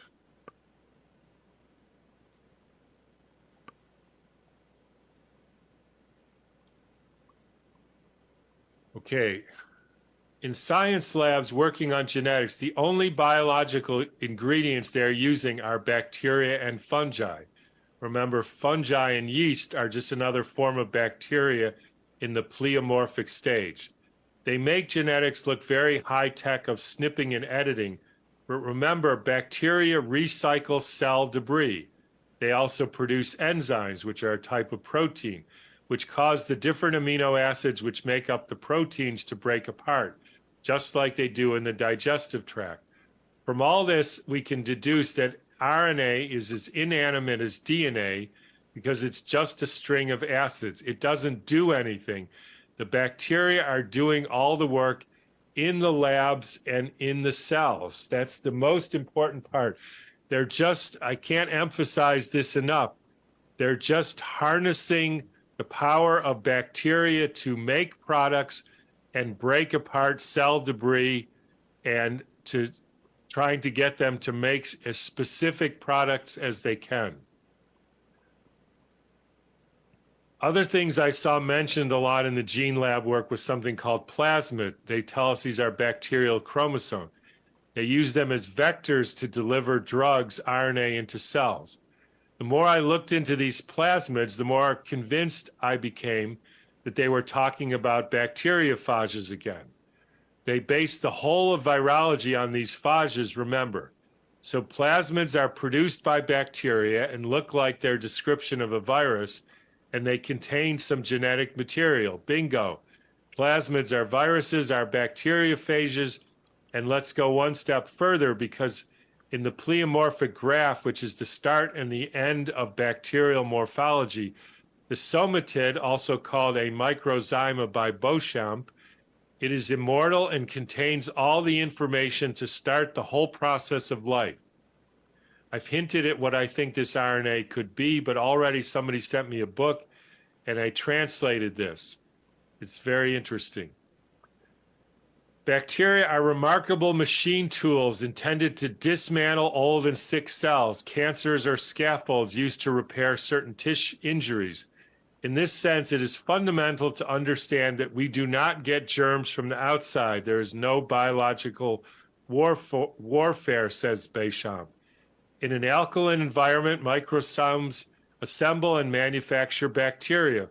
But if, on the contrary, the environment of the body returns to a neutral pH, the bacteria disassembles and the microzymes recover, moving freely. Thus, depending on the bioelectric constants, temperature, presence or lack of oxygen, and nutritional substances in the living environment, microzymes communicate with each other to form a certain germ, mycelium, a mycobacteria that will be capable of fulfilling a certain mission. That line says everything we need to know, which is we have these immortal primordial forms called microzyma, or here called microzymes, and depending on the conditions, they form different bacteria, they form different fungi, they do certain activities in the body, they dismantle old cells, cancer, they repair injuries, and they also have a metabolism which makes proteins, and that's what the entire genetic technology is basically harnessing, these essentially sick, distorted, chemically treated microzyma to make certain things that they want. They don't become serious unless important nutrients are missing. For example, in the case of tetanus, microzymas build tetanic bacilli in deep muscle injuries caused by wounds or burns in an anaerobic environment. Their mission is to evacuate damaged cells and rebuild new tissue. But this work requires energy and generates waste. In the absence of vitamin C, these wastes can become toxic and trigger the famous spasms of tetanus. That's a brilliant description of how disease comes about. It's been shown on several occasions that IV injections of magnesium chloride stops the spasm half an hour, or injection of vitamin C brings healing in 2 or 3 minutes. Microsomas are absolutely remarkable considering they can transform into other living matter. They are complementary to each other, autonomous, specific, intelligent, and responsible. They always do what's best for the body. This is a very different view of biology and health and illness than the normal way. But for this, we need to provide them with the elements indispensable to their lives and their functioning: air, food, vitamin C, etc. Microlyses, for instance, E. coli, are capable of reproducing at very high speed in large numbers. They are not invaders or war aggressors. They feed and metabolize certain substances through a digestive mechanism. They need sugars, proteins, fatty materials, trace elements. They are living entities. They dismantle and remove waste. These entities made by microzymes can be dismantled to atomic chemical levels again. So when we were done using them, or when they're done doing their intelligent processes and cleanup devices, they get dismantled down to their constituent elements and back down into their primordial microzyma to be used again for the next injury or imbalance. They are almost eternal except for brutal destruction, soaking in formaldehyde. They can go into hibernation, partially dehydrated. Thus, microzymes were discovered in fossils 12 million years ago. They're specific to each individual and likely responsible for the transmission of hereditary characters. So there we have a new theory of how you look like your father and how they can actually assay for these microzymes and find out if you're related. Somehow they're assaying for either the microzymes or products, etc. So I'm about out of time here. I just want to finish with one thing, and I hope everybody reads the rest of this so you can see more about all this. The only other thing I wanted to say, and I don't know if I can find it here, is one of the things that was so striking to me is when we say that mutations caused by, say, exogenous mutagens, they alter your DNA, and they become part of that altered DNA becomes part of your permanent hereditary material. So that's what we're told. So a great example of this was the thalidomide disaster. So probably, I'm not sure the date, somewhere 50s or 60s maybe, a whole lot of pregnant women were given a nausea drug called thalidomide, and they ended up with having children with very specific so-called birth defects. And of course, the theory was that the thalidomide was a mutagen and that it caused a mutation in the tissues of the developing fetus, and this became their stable hereditary material. And that's this stable hereditary material had an abnormal expression, which is the phenotype, the abnormality that we see in these children. But the interesting thing about that story is those children with their altered genetic material were able to have perfectly normal children who apparently didn't pass that stable mutation down to their own children, which certainly seems to suggest that this was not because of a stable mutation, which then gets into the whole question of are the mutations the engine of evolution, which I doubt. But actually what happened is they simply poisoned the fetus, and that led to an abnormal expression of the fetus, which was the so-called birth defects that we see. There was nothing inherited about this. There was no stable change in anybody's DNA. It doesn't work like that. It's simply poisoning, starving, and recycling. And as you can see, and I hope everybody again reads the rest of this, that is the story of so-called modern technology genetics. And it's far less sophisticated and scary than we think. It's just good old-fashioned using the components of life, which are these sort of immortal forms, which Béchamp he essentially found, and many other people have found over 100 years ago. And they're simply using the characteristics of these to create products to poison us even further. And that's something that's easily understandable and therefore can be stopped, understood, and is far less scary than the stable hereditary changes that we're all led to believe. Okay, again, I hope everybody reads the rest of this, check out their website, support their work, and I will see you next week.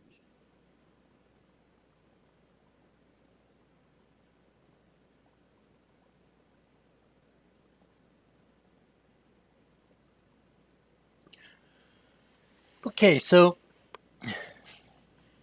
I can't remember exactly who sent me this video, and I really think that it is Dave in the UK. So thank you again, Dave. If you sent that to me, I appreciate it very much. And we can see that this doctor is an evolutionist, and that a few comments made in there. He's not a believer of any kind.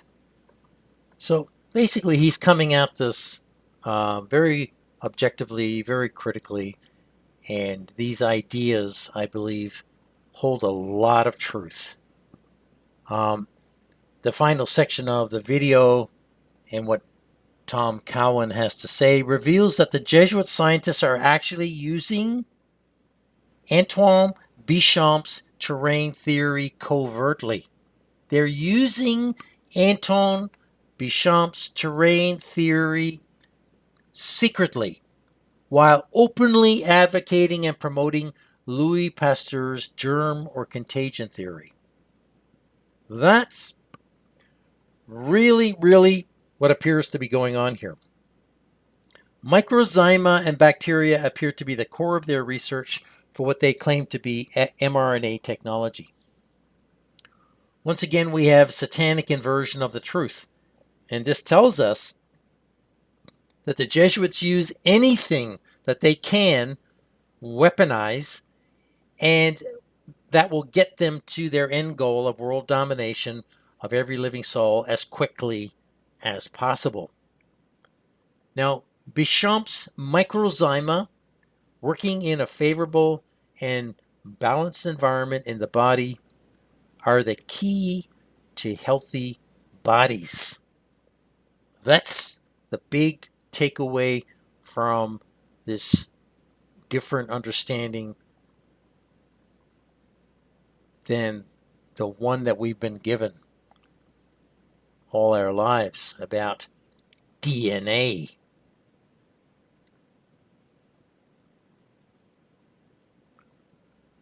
Now in slide number 19, we can see 6 different pictures of the letter S embedded in symbology and culture. On the far left is an illustration of the Greek god Hermes holding his caduceus staff with intertwined snakes. At the top is another picture of the caduceus with intertwined snakes forming the twisted DNA double helix structure. At the bottom center is an Indian movie titled Snakes and Ladders, which references the board game Snakes and Ladders, which I played when I was younger, and probably many people are still playing today. At the top right, we can see the Ouroboros snake eating its tail, infinity loop forming a double S. Below that, we can see a chart at the right showing 40 variations of the S or snake hidden in a hexagon. And then finally, we can see an ing rune showing a double S or snake in the character. It's all packed in there. The double curved S and snake of the DNA symbol. So basically, S becomes the snake, becomes the hexagon, becomes Ingas, the god, becomes the double helix, or something like that. And all hidden right there in plain sight. And you'll see these symbols all over the place if you look carefully. They've been implanted in advertising, art, artwork everywhere.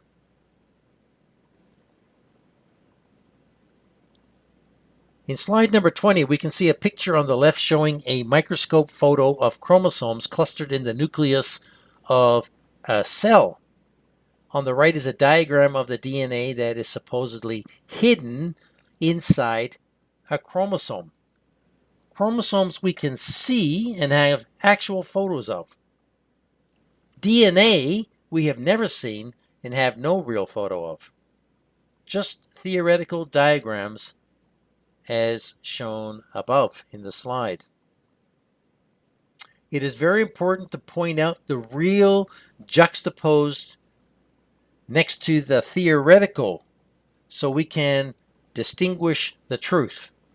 The real juxtaposed next to the theoretical, what is just an idea. Very important to see the distinction. And you'll see that diagram of DNA in different forms and shapes and colors and variations all over the internet if you go looking for DNA. Excuse me. In slide number 21, we can see two more pictures of chromosomes dividing called mitosis. The picture on the left consists of real photos, step-by-step photos showing chromosomes dividing, real photos, and the one on the right is a graphic illustration of the real. Chromosomal division is something we can both see and know experientially. We can see it under a microscope in real time. And you can see the photos there prove that.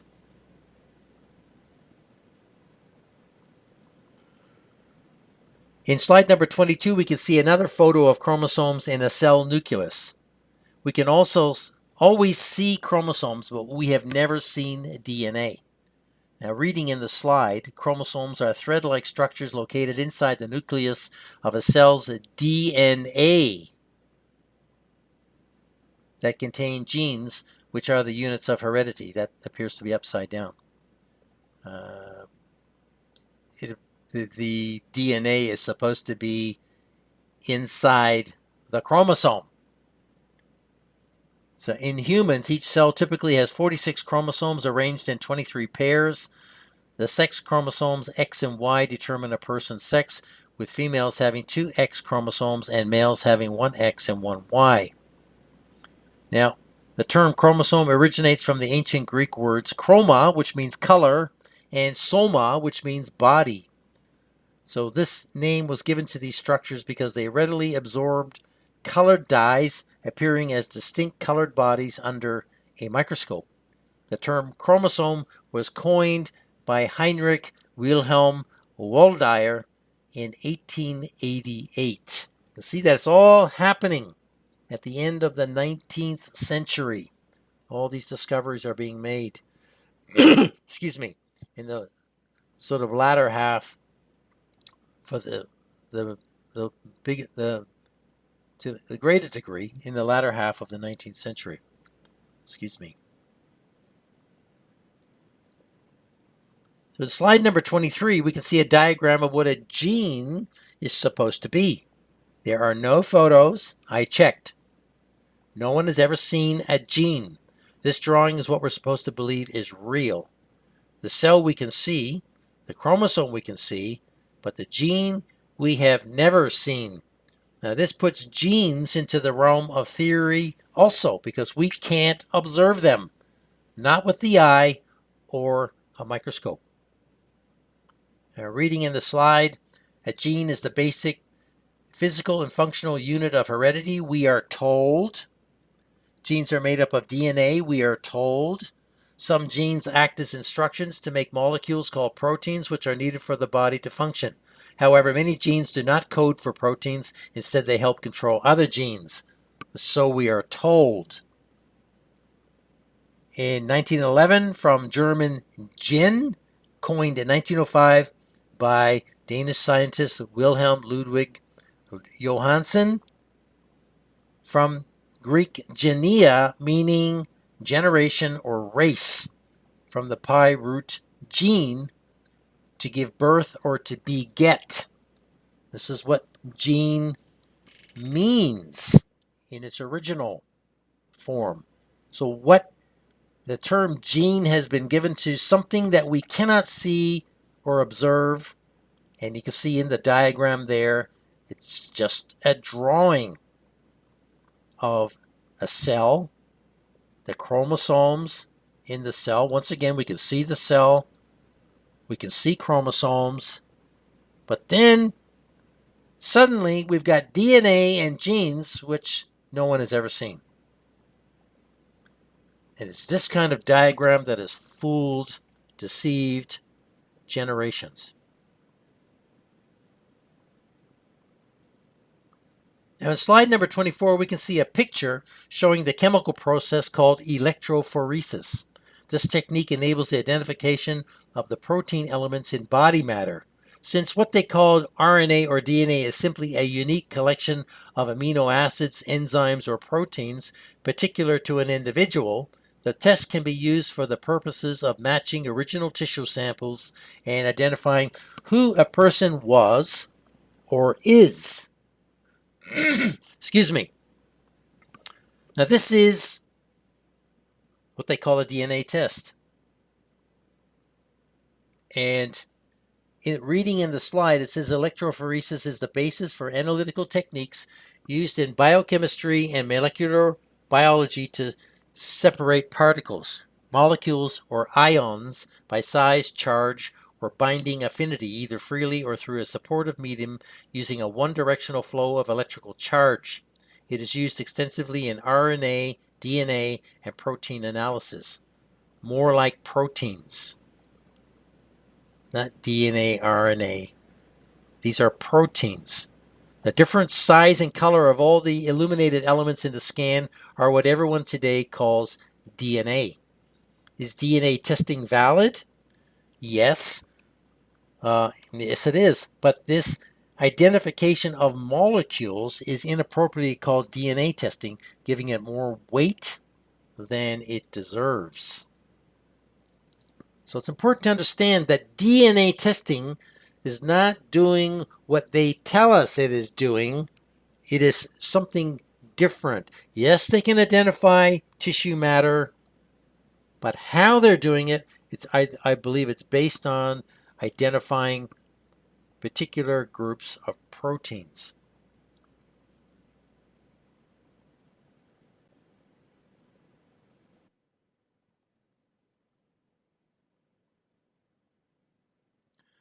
Okay, so in slide number 25, we could see what happens when people accept and believe what the Jesuit science cabal puts into the mainstream as true, when in fact it is theory.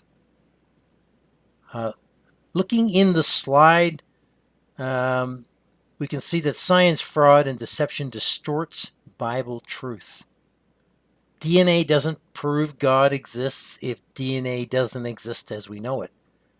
You can see that this person, Dr. Daniel King, is making a broad, very vocal statement. DNA proves God exists. Proof God is real. Well, that's not true. It is the Word of God and His creation that prove that God exists. Simplistic statements not based on Bible truth like the one made in this picture lead people to believe in science and look for God in the achievements of man and his science. This is satanic inversion based in mysticism. So this is a falsehood. God reveals himself to man first in his creation and then through his word. Romans chapter 1 verse 20 and 2 Peter chapter 1 verse 19 state this clearly. And this man, like so many, trusts in what science says and so has made a deceptive statement. DNA does not prove that God exists.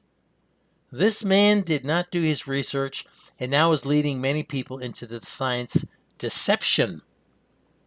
It is faith in God through what we see in his creation and what we read in his word that proves that God exists. So this is all upside down.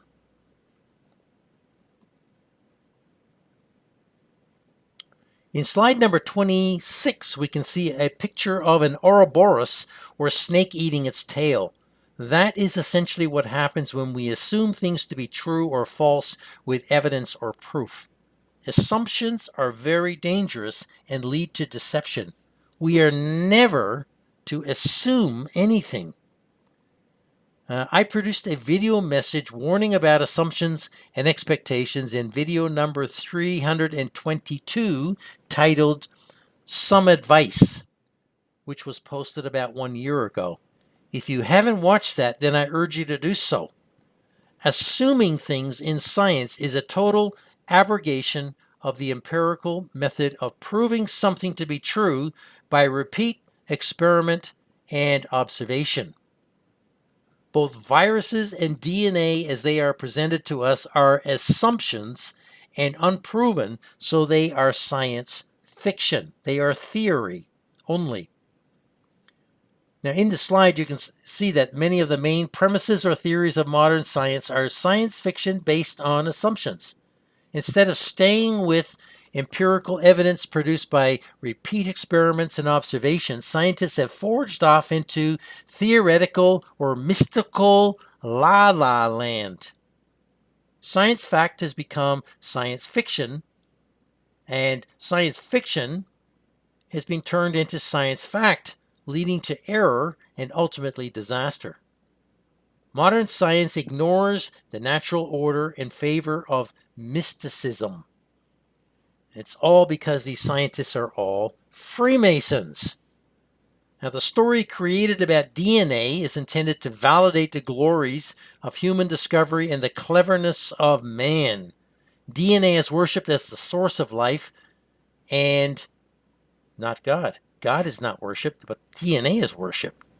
The goal now is to change what man is so that he can transform and evolve into a God.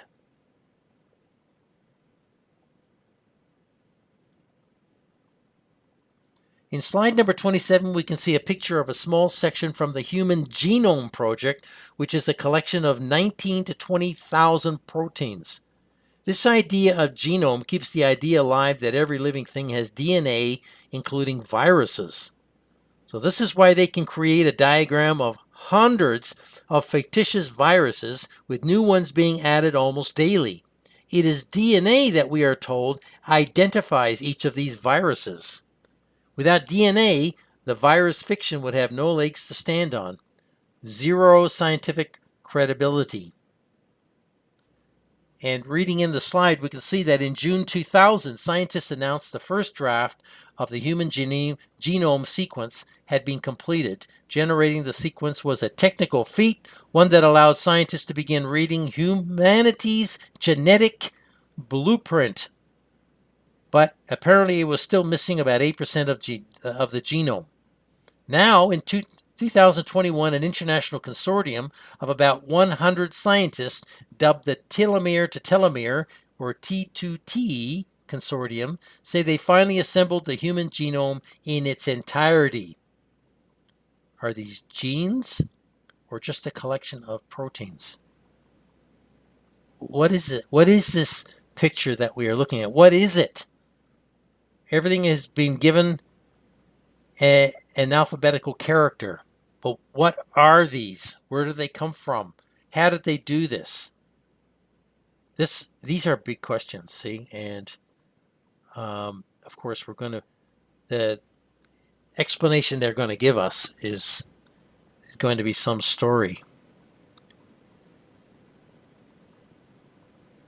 What is the human genome, actually? That's the big question. What does it consist of? In slide number 28, we can see once again the diagram that is now in every science biology textbook, explaining how DNA reproduces itself and is deceiving the next generation. Everyone believes the story or narrative to be true. The problem with belief in this idea is that it then leads to the belief in other ideas that are equally as fictitious. That is where the true danger lies. That is how deception and lies propagate.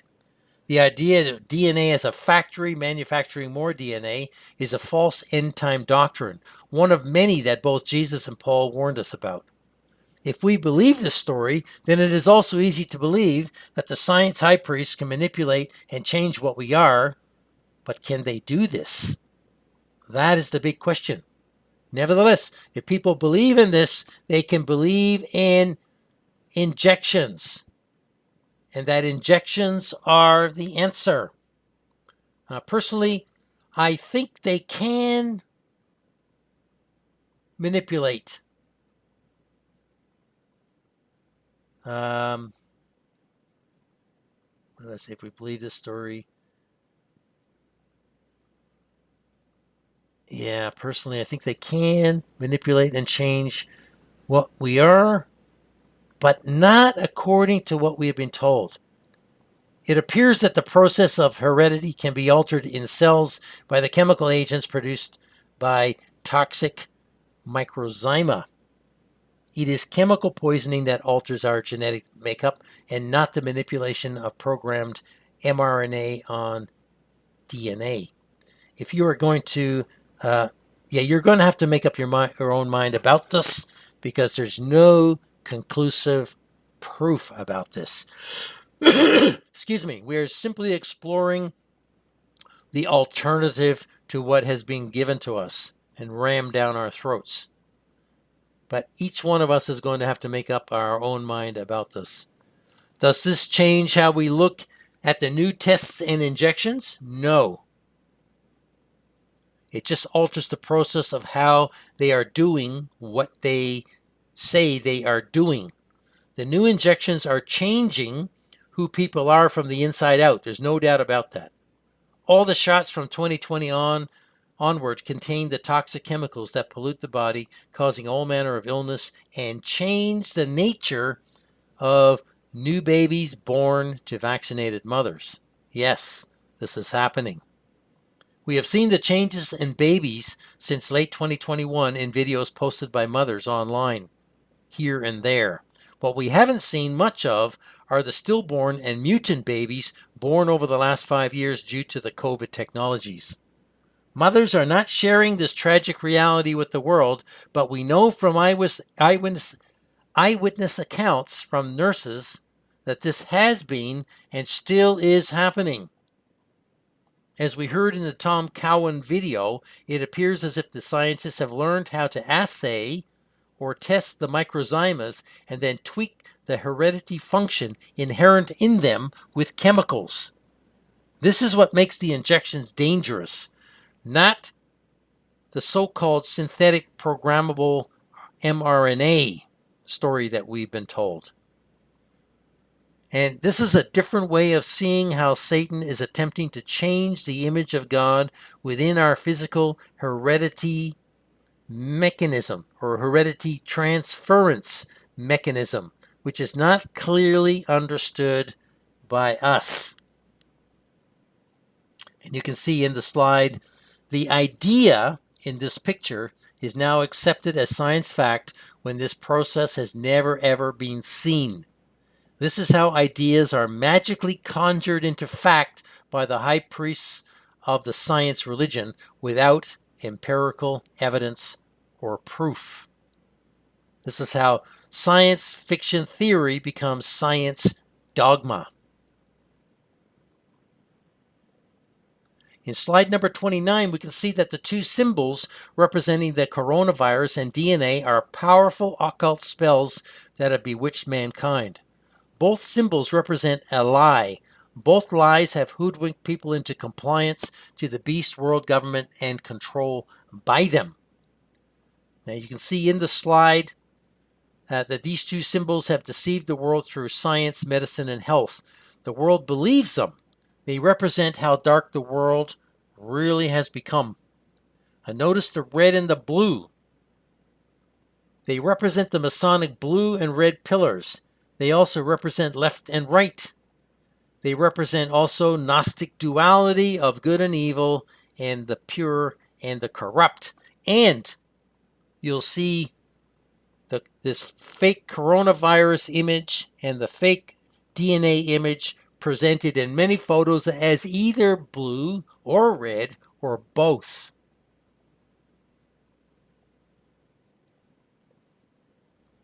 In slide number 30, we can see the big question that maybe everybody wants to know the answer to. Do the Jesuits know the truth about this? Yes, they do, but they aren't going to tell us. It's up to us to look at what information is available by the grace of God and arrive at our own conclusions. So can the new mRNA injections modify a person's DNA?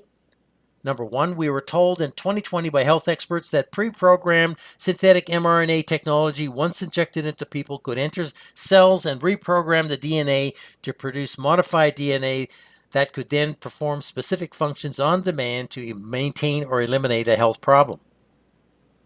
Number two, we were told that synthetic mRNA was essentially an operating system, or OS, that could essentially invade a cell undetected and then hijack normal DNA replication.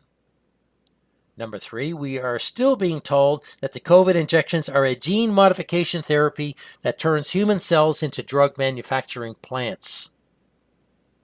Number four, we were told in 2020 that the new way of vaccinating was to trigger the body into producing the cure rather than injecting drugs to effect the cure. Number five, according to the Tom Cowan video I showed earlier, there is a strong indication that organisms that Antoine Béchamp called microzymas are the agents that create bacteria that then trigger cell reproduction and waste eradication from the body. Number six, it is highly likely that microzyma are the agents responsible for the transmission of hereditary qualities during human conception and reproduction, not what is currently termed as DNA.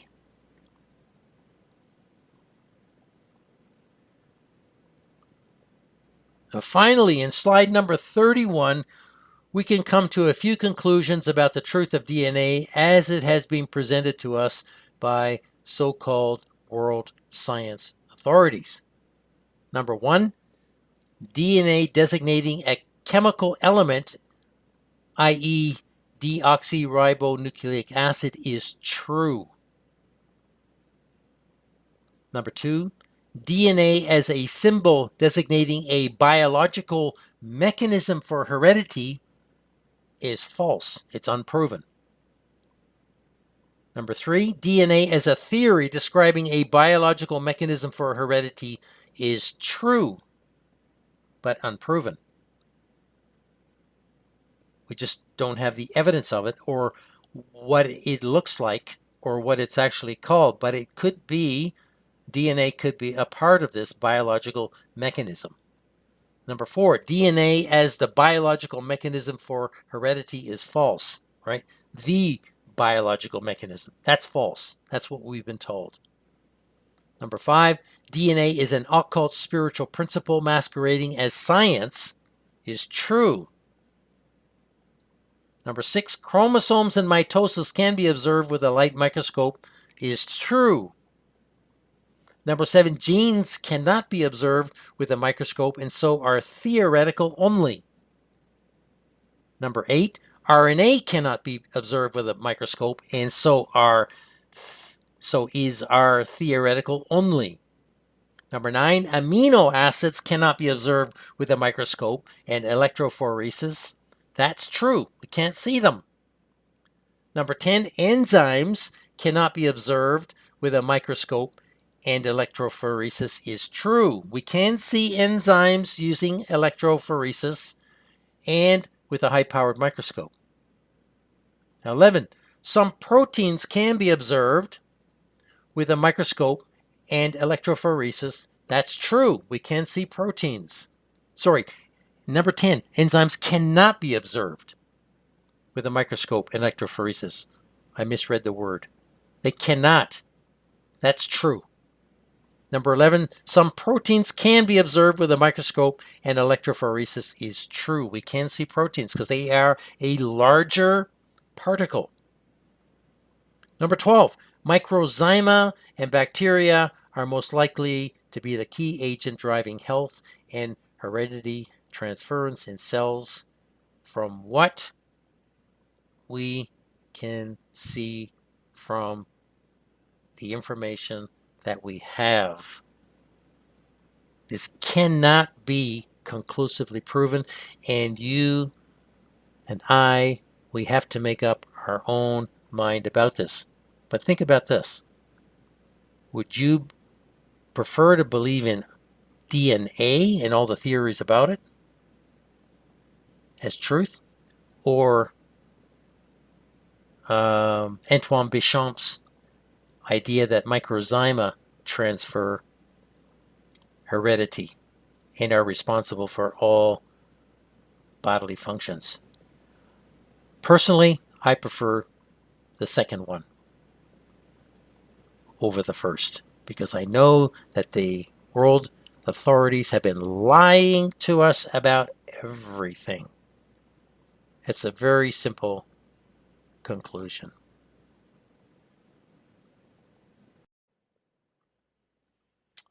Once again, I hope that this presentation helped you understand more about what this great darkness is. The lies we have been told about everything are endless.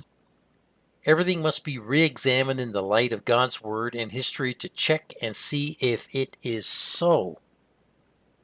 This requires a lot of time and effort on our part as believers. I have tried to make your task easier by bringing the information together in one place where it can be heard and assessed by all. I avoided talking about all the details of DNA and mRNA and all the claims made about transcription and translation, which I don't believe are necessary. The big revelation from this study, in my opinion, is that heredity and body functions, but particularly heredity, is not transferred to a new baby by way of a mysterious unseen mechanism we are told is called DNA. The study of children born to parents who were victims of the drug thalidomide between 1957 and 1961 in Europe showed that the mutations in their parents were not passed on, and the children were born perfectly normal. Now, how do we explain this? It is clear that the mechanism for heredity may be the microzyma organisms, which may be altered or affected by certain elements. And how does this work? We don't know. Are the microzyma the secret repository of the image of God in man? I am beginning to strongly believe so. And I believe that the Jesuits know this also. What we learn from studying the claims made about DNA is that the science claims of what DNA is and what it does and what it doesn't, or what it isn't, don't make sense. They just don't. The question we need to ask is this: if the Jesuits have lied to us about space and about viruses, about vaccines, why would they tell us the truth about DNA? They have lied about so many things that it just makes sense that they would also lie about DNA. It turns out that they have, essentially. The science authorities have invented a fantastic, complex story about genetics to blind people to the science and what it means, when in fact the truth is much more simple. Even Tom Cowan, evolutionist, stated that. And just like the lie of contagion, the lie about DNA separates people from understanding the truth about health and the wonders of God's creation. We are truly, wonderfully, and fearfully made. And David said in Psalm 139, verses 13 to 16, he said this: "For you have possessed my reins, you have covered me in my mother's womb. I will praise you, for I am fearfully and wonderfully made. Marvelous are your works, and that my soul knows right well. My substance was not hid from you when I was made in secret, and curiously wrought or made in the lowest parts of the earth. Your eyes did see my substance, yet being imperfect, and in your book all my members were written, which in continuance were fashioned, when as yet there was none of them. David's talking here about conception and the growth of the fetus in the womb. The lowest parts of the earth, in that word in Hebrew, designates a pit or a womb. That's what it means. So it's talking here about the mother's womb and what we know as pregnancy. Excuse me. The science fiction lies that people have believed are going to kill them and separate them from God forever. The final microneedle patch and mark of the beast, which is coming and yet is already here, is going to alter the chemical processes in the body in such a way as to make people immortal, so they can't die even though they want to. They will be sick and suffering, but temporarily immortal on this earth. The Bible says so. It's not something that we can understand. The patch is going to interfere with normal cell reproduction in such a way as to induce a state of immortality which people won't want in the end. Somehow the patch is going to trigger chemical production in the microzyma and bacteria in the body to go into longevity mode. Revelation 9:6 states, "And in those days shall men seek death, and shall not find it, and shall desire to die, and death shall flee from them." Have we seen that in history yet?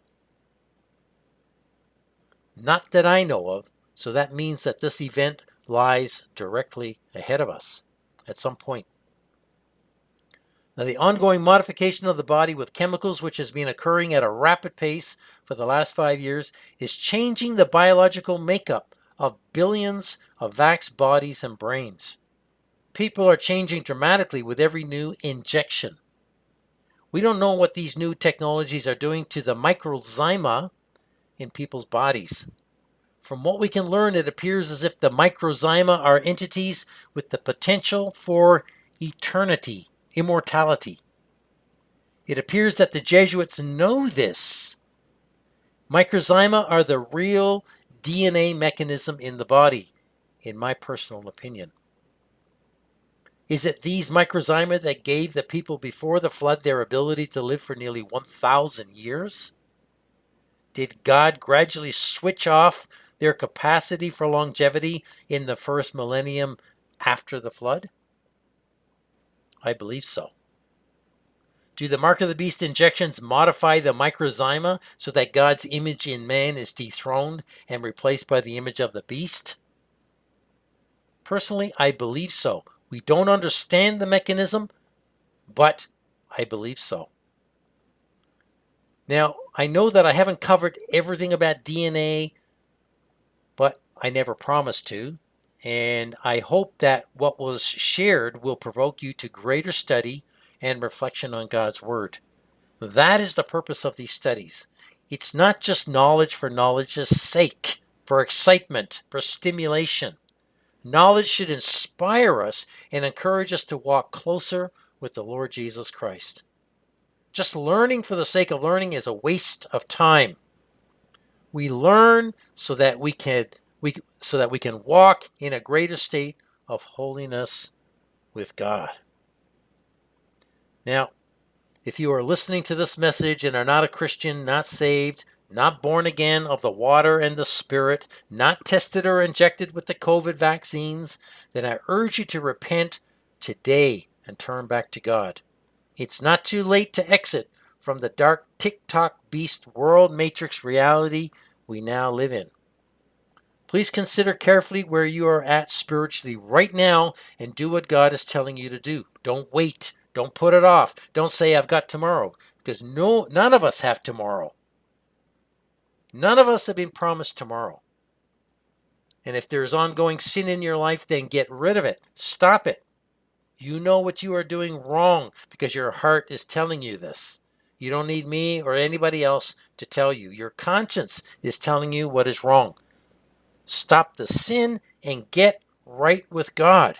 Get rid of all the false teachings, because they will keep you out of the kingdom of God. Yes, they will. Heresy or false teachings is on the list in Galatians chapter 5. They will keep you out of the kingdom of God. You will not be saved if you are holding on to heretical teachings that deny the Lord Jesus Christ in the long run. Think very, very carefully about where you're at and assess yourself very carefully. We only have one opportunity to get things right with God before we die. After that, that's it. We are trapped in the state in which we died, either saved or unsaved. Thank you for taking the time to listen, and I pray that God will continue to open your eyes as you search for the truth on all things regarding the will of God for your life. I'll put all pertinent links in the description box below as I'm able. Please share this information with others as you are able while there's time, so that many, maybe some, might be awakened to the reality of this evil world system, and they have an opportunity to repent. Go to darknessisfalling.com, use my website, use the facilities that are there, download the videos from there. You can download PDF files of books that are out of print. There's lots of documents there on the URL and PDF page. And there's many, many pages of information, of videos and documents and writing that will help you in your walk with God to get closer and closer to the whole truth, not part truth. As I've been saying in previous videos, I may suddenly be unable to post any more videos, and who knows, this can always be my last message. All Truth Online is going to go, folks, so get ready for it. It can happen at any time as we go forward. My website, my video channels are not going to be there forever. At some point, they're going to be terminated. I know this. They are only tolerating truth now because they have to. It's part of the deal that Satan has with God. So whatever you need to download and record, please do it as soon as you can before things go awry and before we are prevented from getting online, because we need identification, a mark, passwords just to get online. That's coming, folks. They're already talking about it, and we can see this being implemented in different ways with increasing numbers of passwords and 2 or 3 step identification. So please pay attention. The time is short. Do what you have to do while you have time and the opportunity. I pray that God will keep and bless you all in the perilous days that lie directly ahead of us, and I hope to see you in another video message. God bless you.